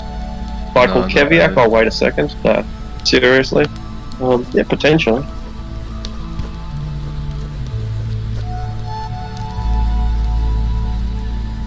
How would you find them?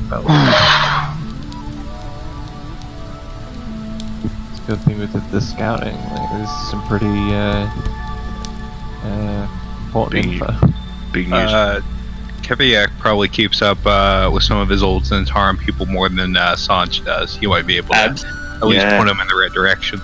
Definitely. You know, a guy who needs to get drugs, or a dude who would do anything for a beer, or a guy who likes girls that are perhaps a little bit too young, or, you're able to appeal to some guy's corruption or weakness. Some bitter accents or something like that. Precisely.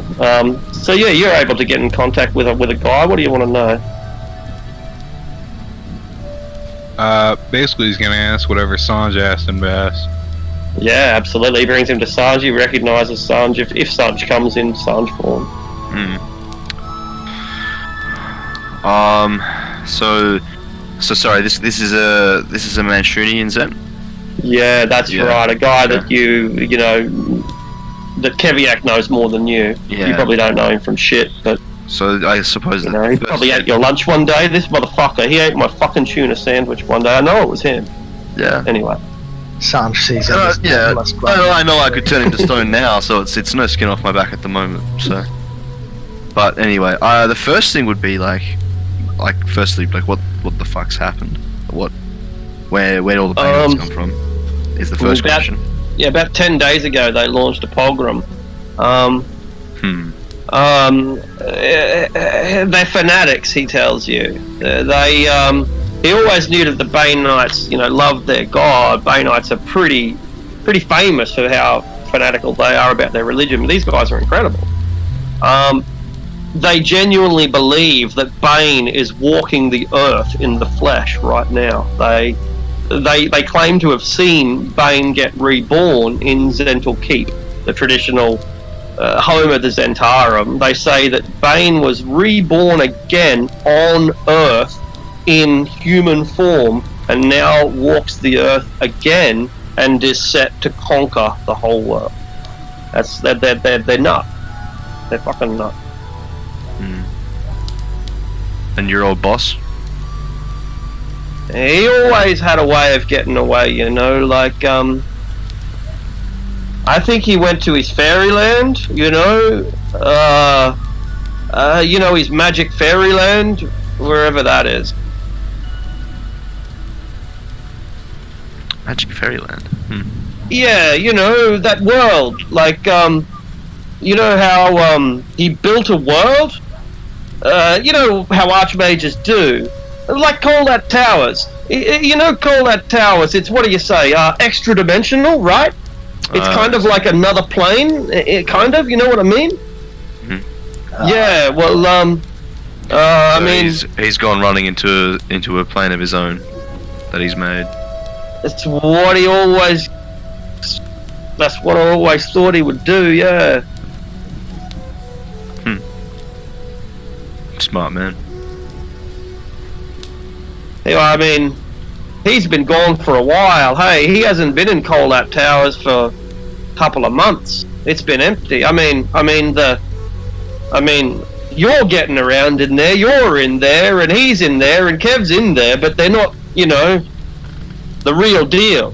I mean, I know it's you. I can smell the difference. Yeah, no. The one-armed man, he hasn't been in Waterdeep for fucking 3 or 4 months, eh? He went to, what is it, Citadel of the Raven?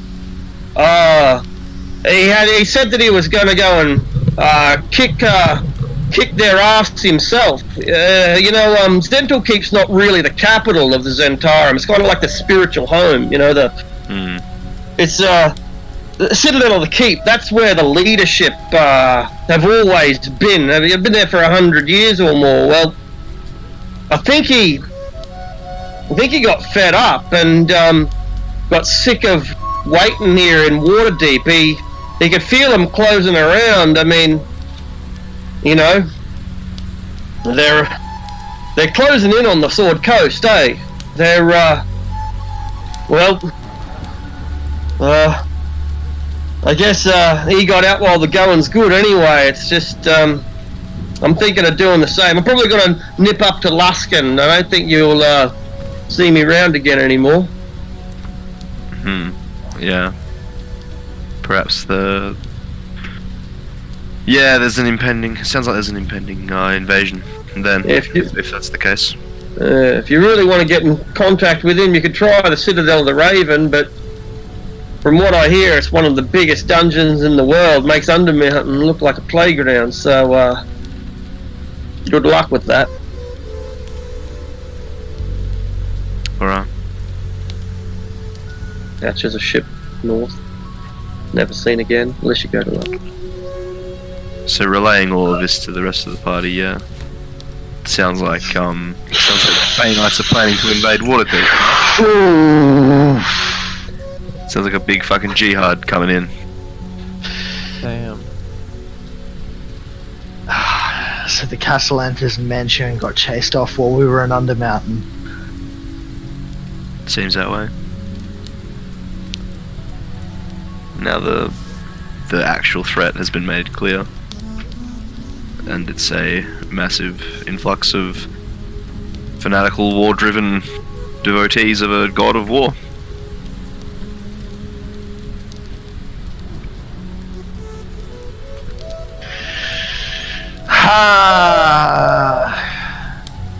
What to do?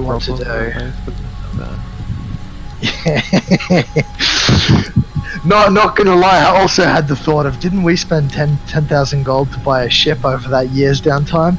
Maybe we should jump on that and sail away as well.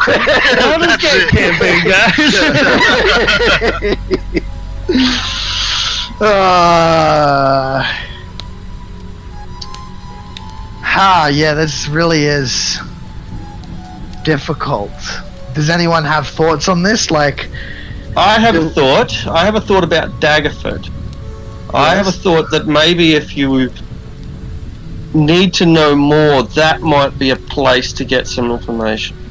Yeah, that's what I was thinking, but because we know it only just came to me then, though. That's like not like a quest chain or anything. I just, from probably should have shut up, but I had a thought. Yeah, no, we already knew that Daggerford's where they'll be because of this whole stolen thing. It seems to me that the Castellanters are probably the best to go after because they at least have like a big public face we know about that we can investigate. Whereas Manchun, if he's off in some pocket dimension or some shit, he's gonna be fucking difficult to track down. Yeah, it just from the information we've gathered, it sounds like those two aren't such a problem at the moment. Yeah, because I mean, we can destroy the Castellantis position in. Did we lose someone? Yeah, like we can destroy their position in the city, but yeah, like they're not the real threat anymore. They still very well could be, like, if they return. Like, obviously once this, if this comes first, we deal with this, it then gives them perhaps opportunity to climb back into the positions they had. Oh yeah, yeah. So that's like, you know, if they catch wind of the fact that their positions are no longer threatened, then I have no doubt that we'll see the emergence of Manchun again, and potentially even the Castellantis returning. So what do you got? I mean, Zevran will have his own ideas here, but what do you guys think about maybe we shore up our position in the city, emphasize maybe strengthening our forces with these hobgoblins and stuff, and kind of start making our own moves for the city? I mean, we're gonna have to do something, otherwise the city's gonna end up Zentarum. Do we let the Lords and Alliance know? Well, I mean, the first thing I think we should do is clear names. Like, Zevran's a wanted criminal. Like, yeah, I think that's probably either A, that's remainder of the influence left over by the Castellantis and Manchun. They're trying to cause trouble for us while we're out of the city. The last, or B, the Harvester. The Zentarum already have a grip on a number of Master Lords, and that would be even worse. Yeah. Because I'm also curious to know, like, how is it that just a bunch of Banites just walked in and just took Collet House? Like, what? The Zentarum is a legal organisation. We know them as Banites because we know the politics, and that is indeed who they worship. And anyone who knows that as well. But the Zentarum, like in fifth, it's different. In 3rd edition, they were the enemy, and like this sort of shit would never have been tolerated. But 5th edition's created a world where the Zentarum are a legitimate faction. Okay. And you know, like they're one of only 5 factions that player characters can choose from, which makes them a fairly essential part of the culture and economy of the Forgotten Realms. So yeah, it's while it would not, 100 years ago, it would have been unthinkable for an army of Banites to just walk in and start essentially patrolling the streets. Now it's become to the point where, hey,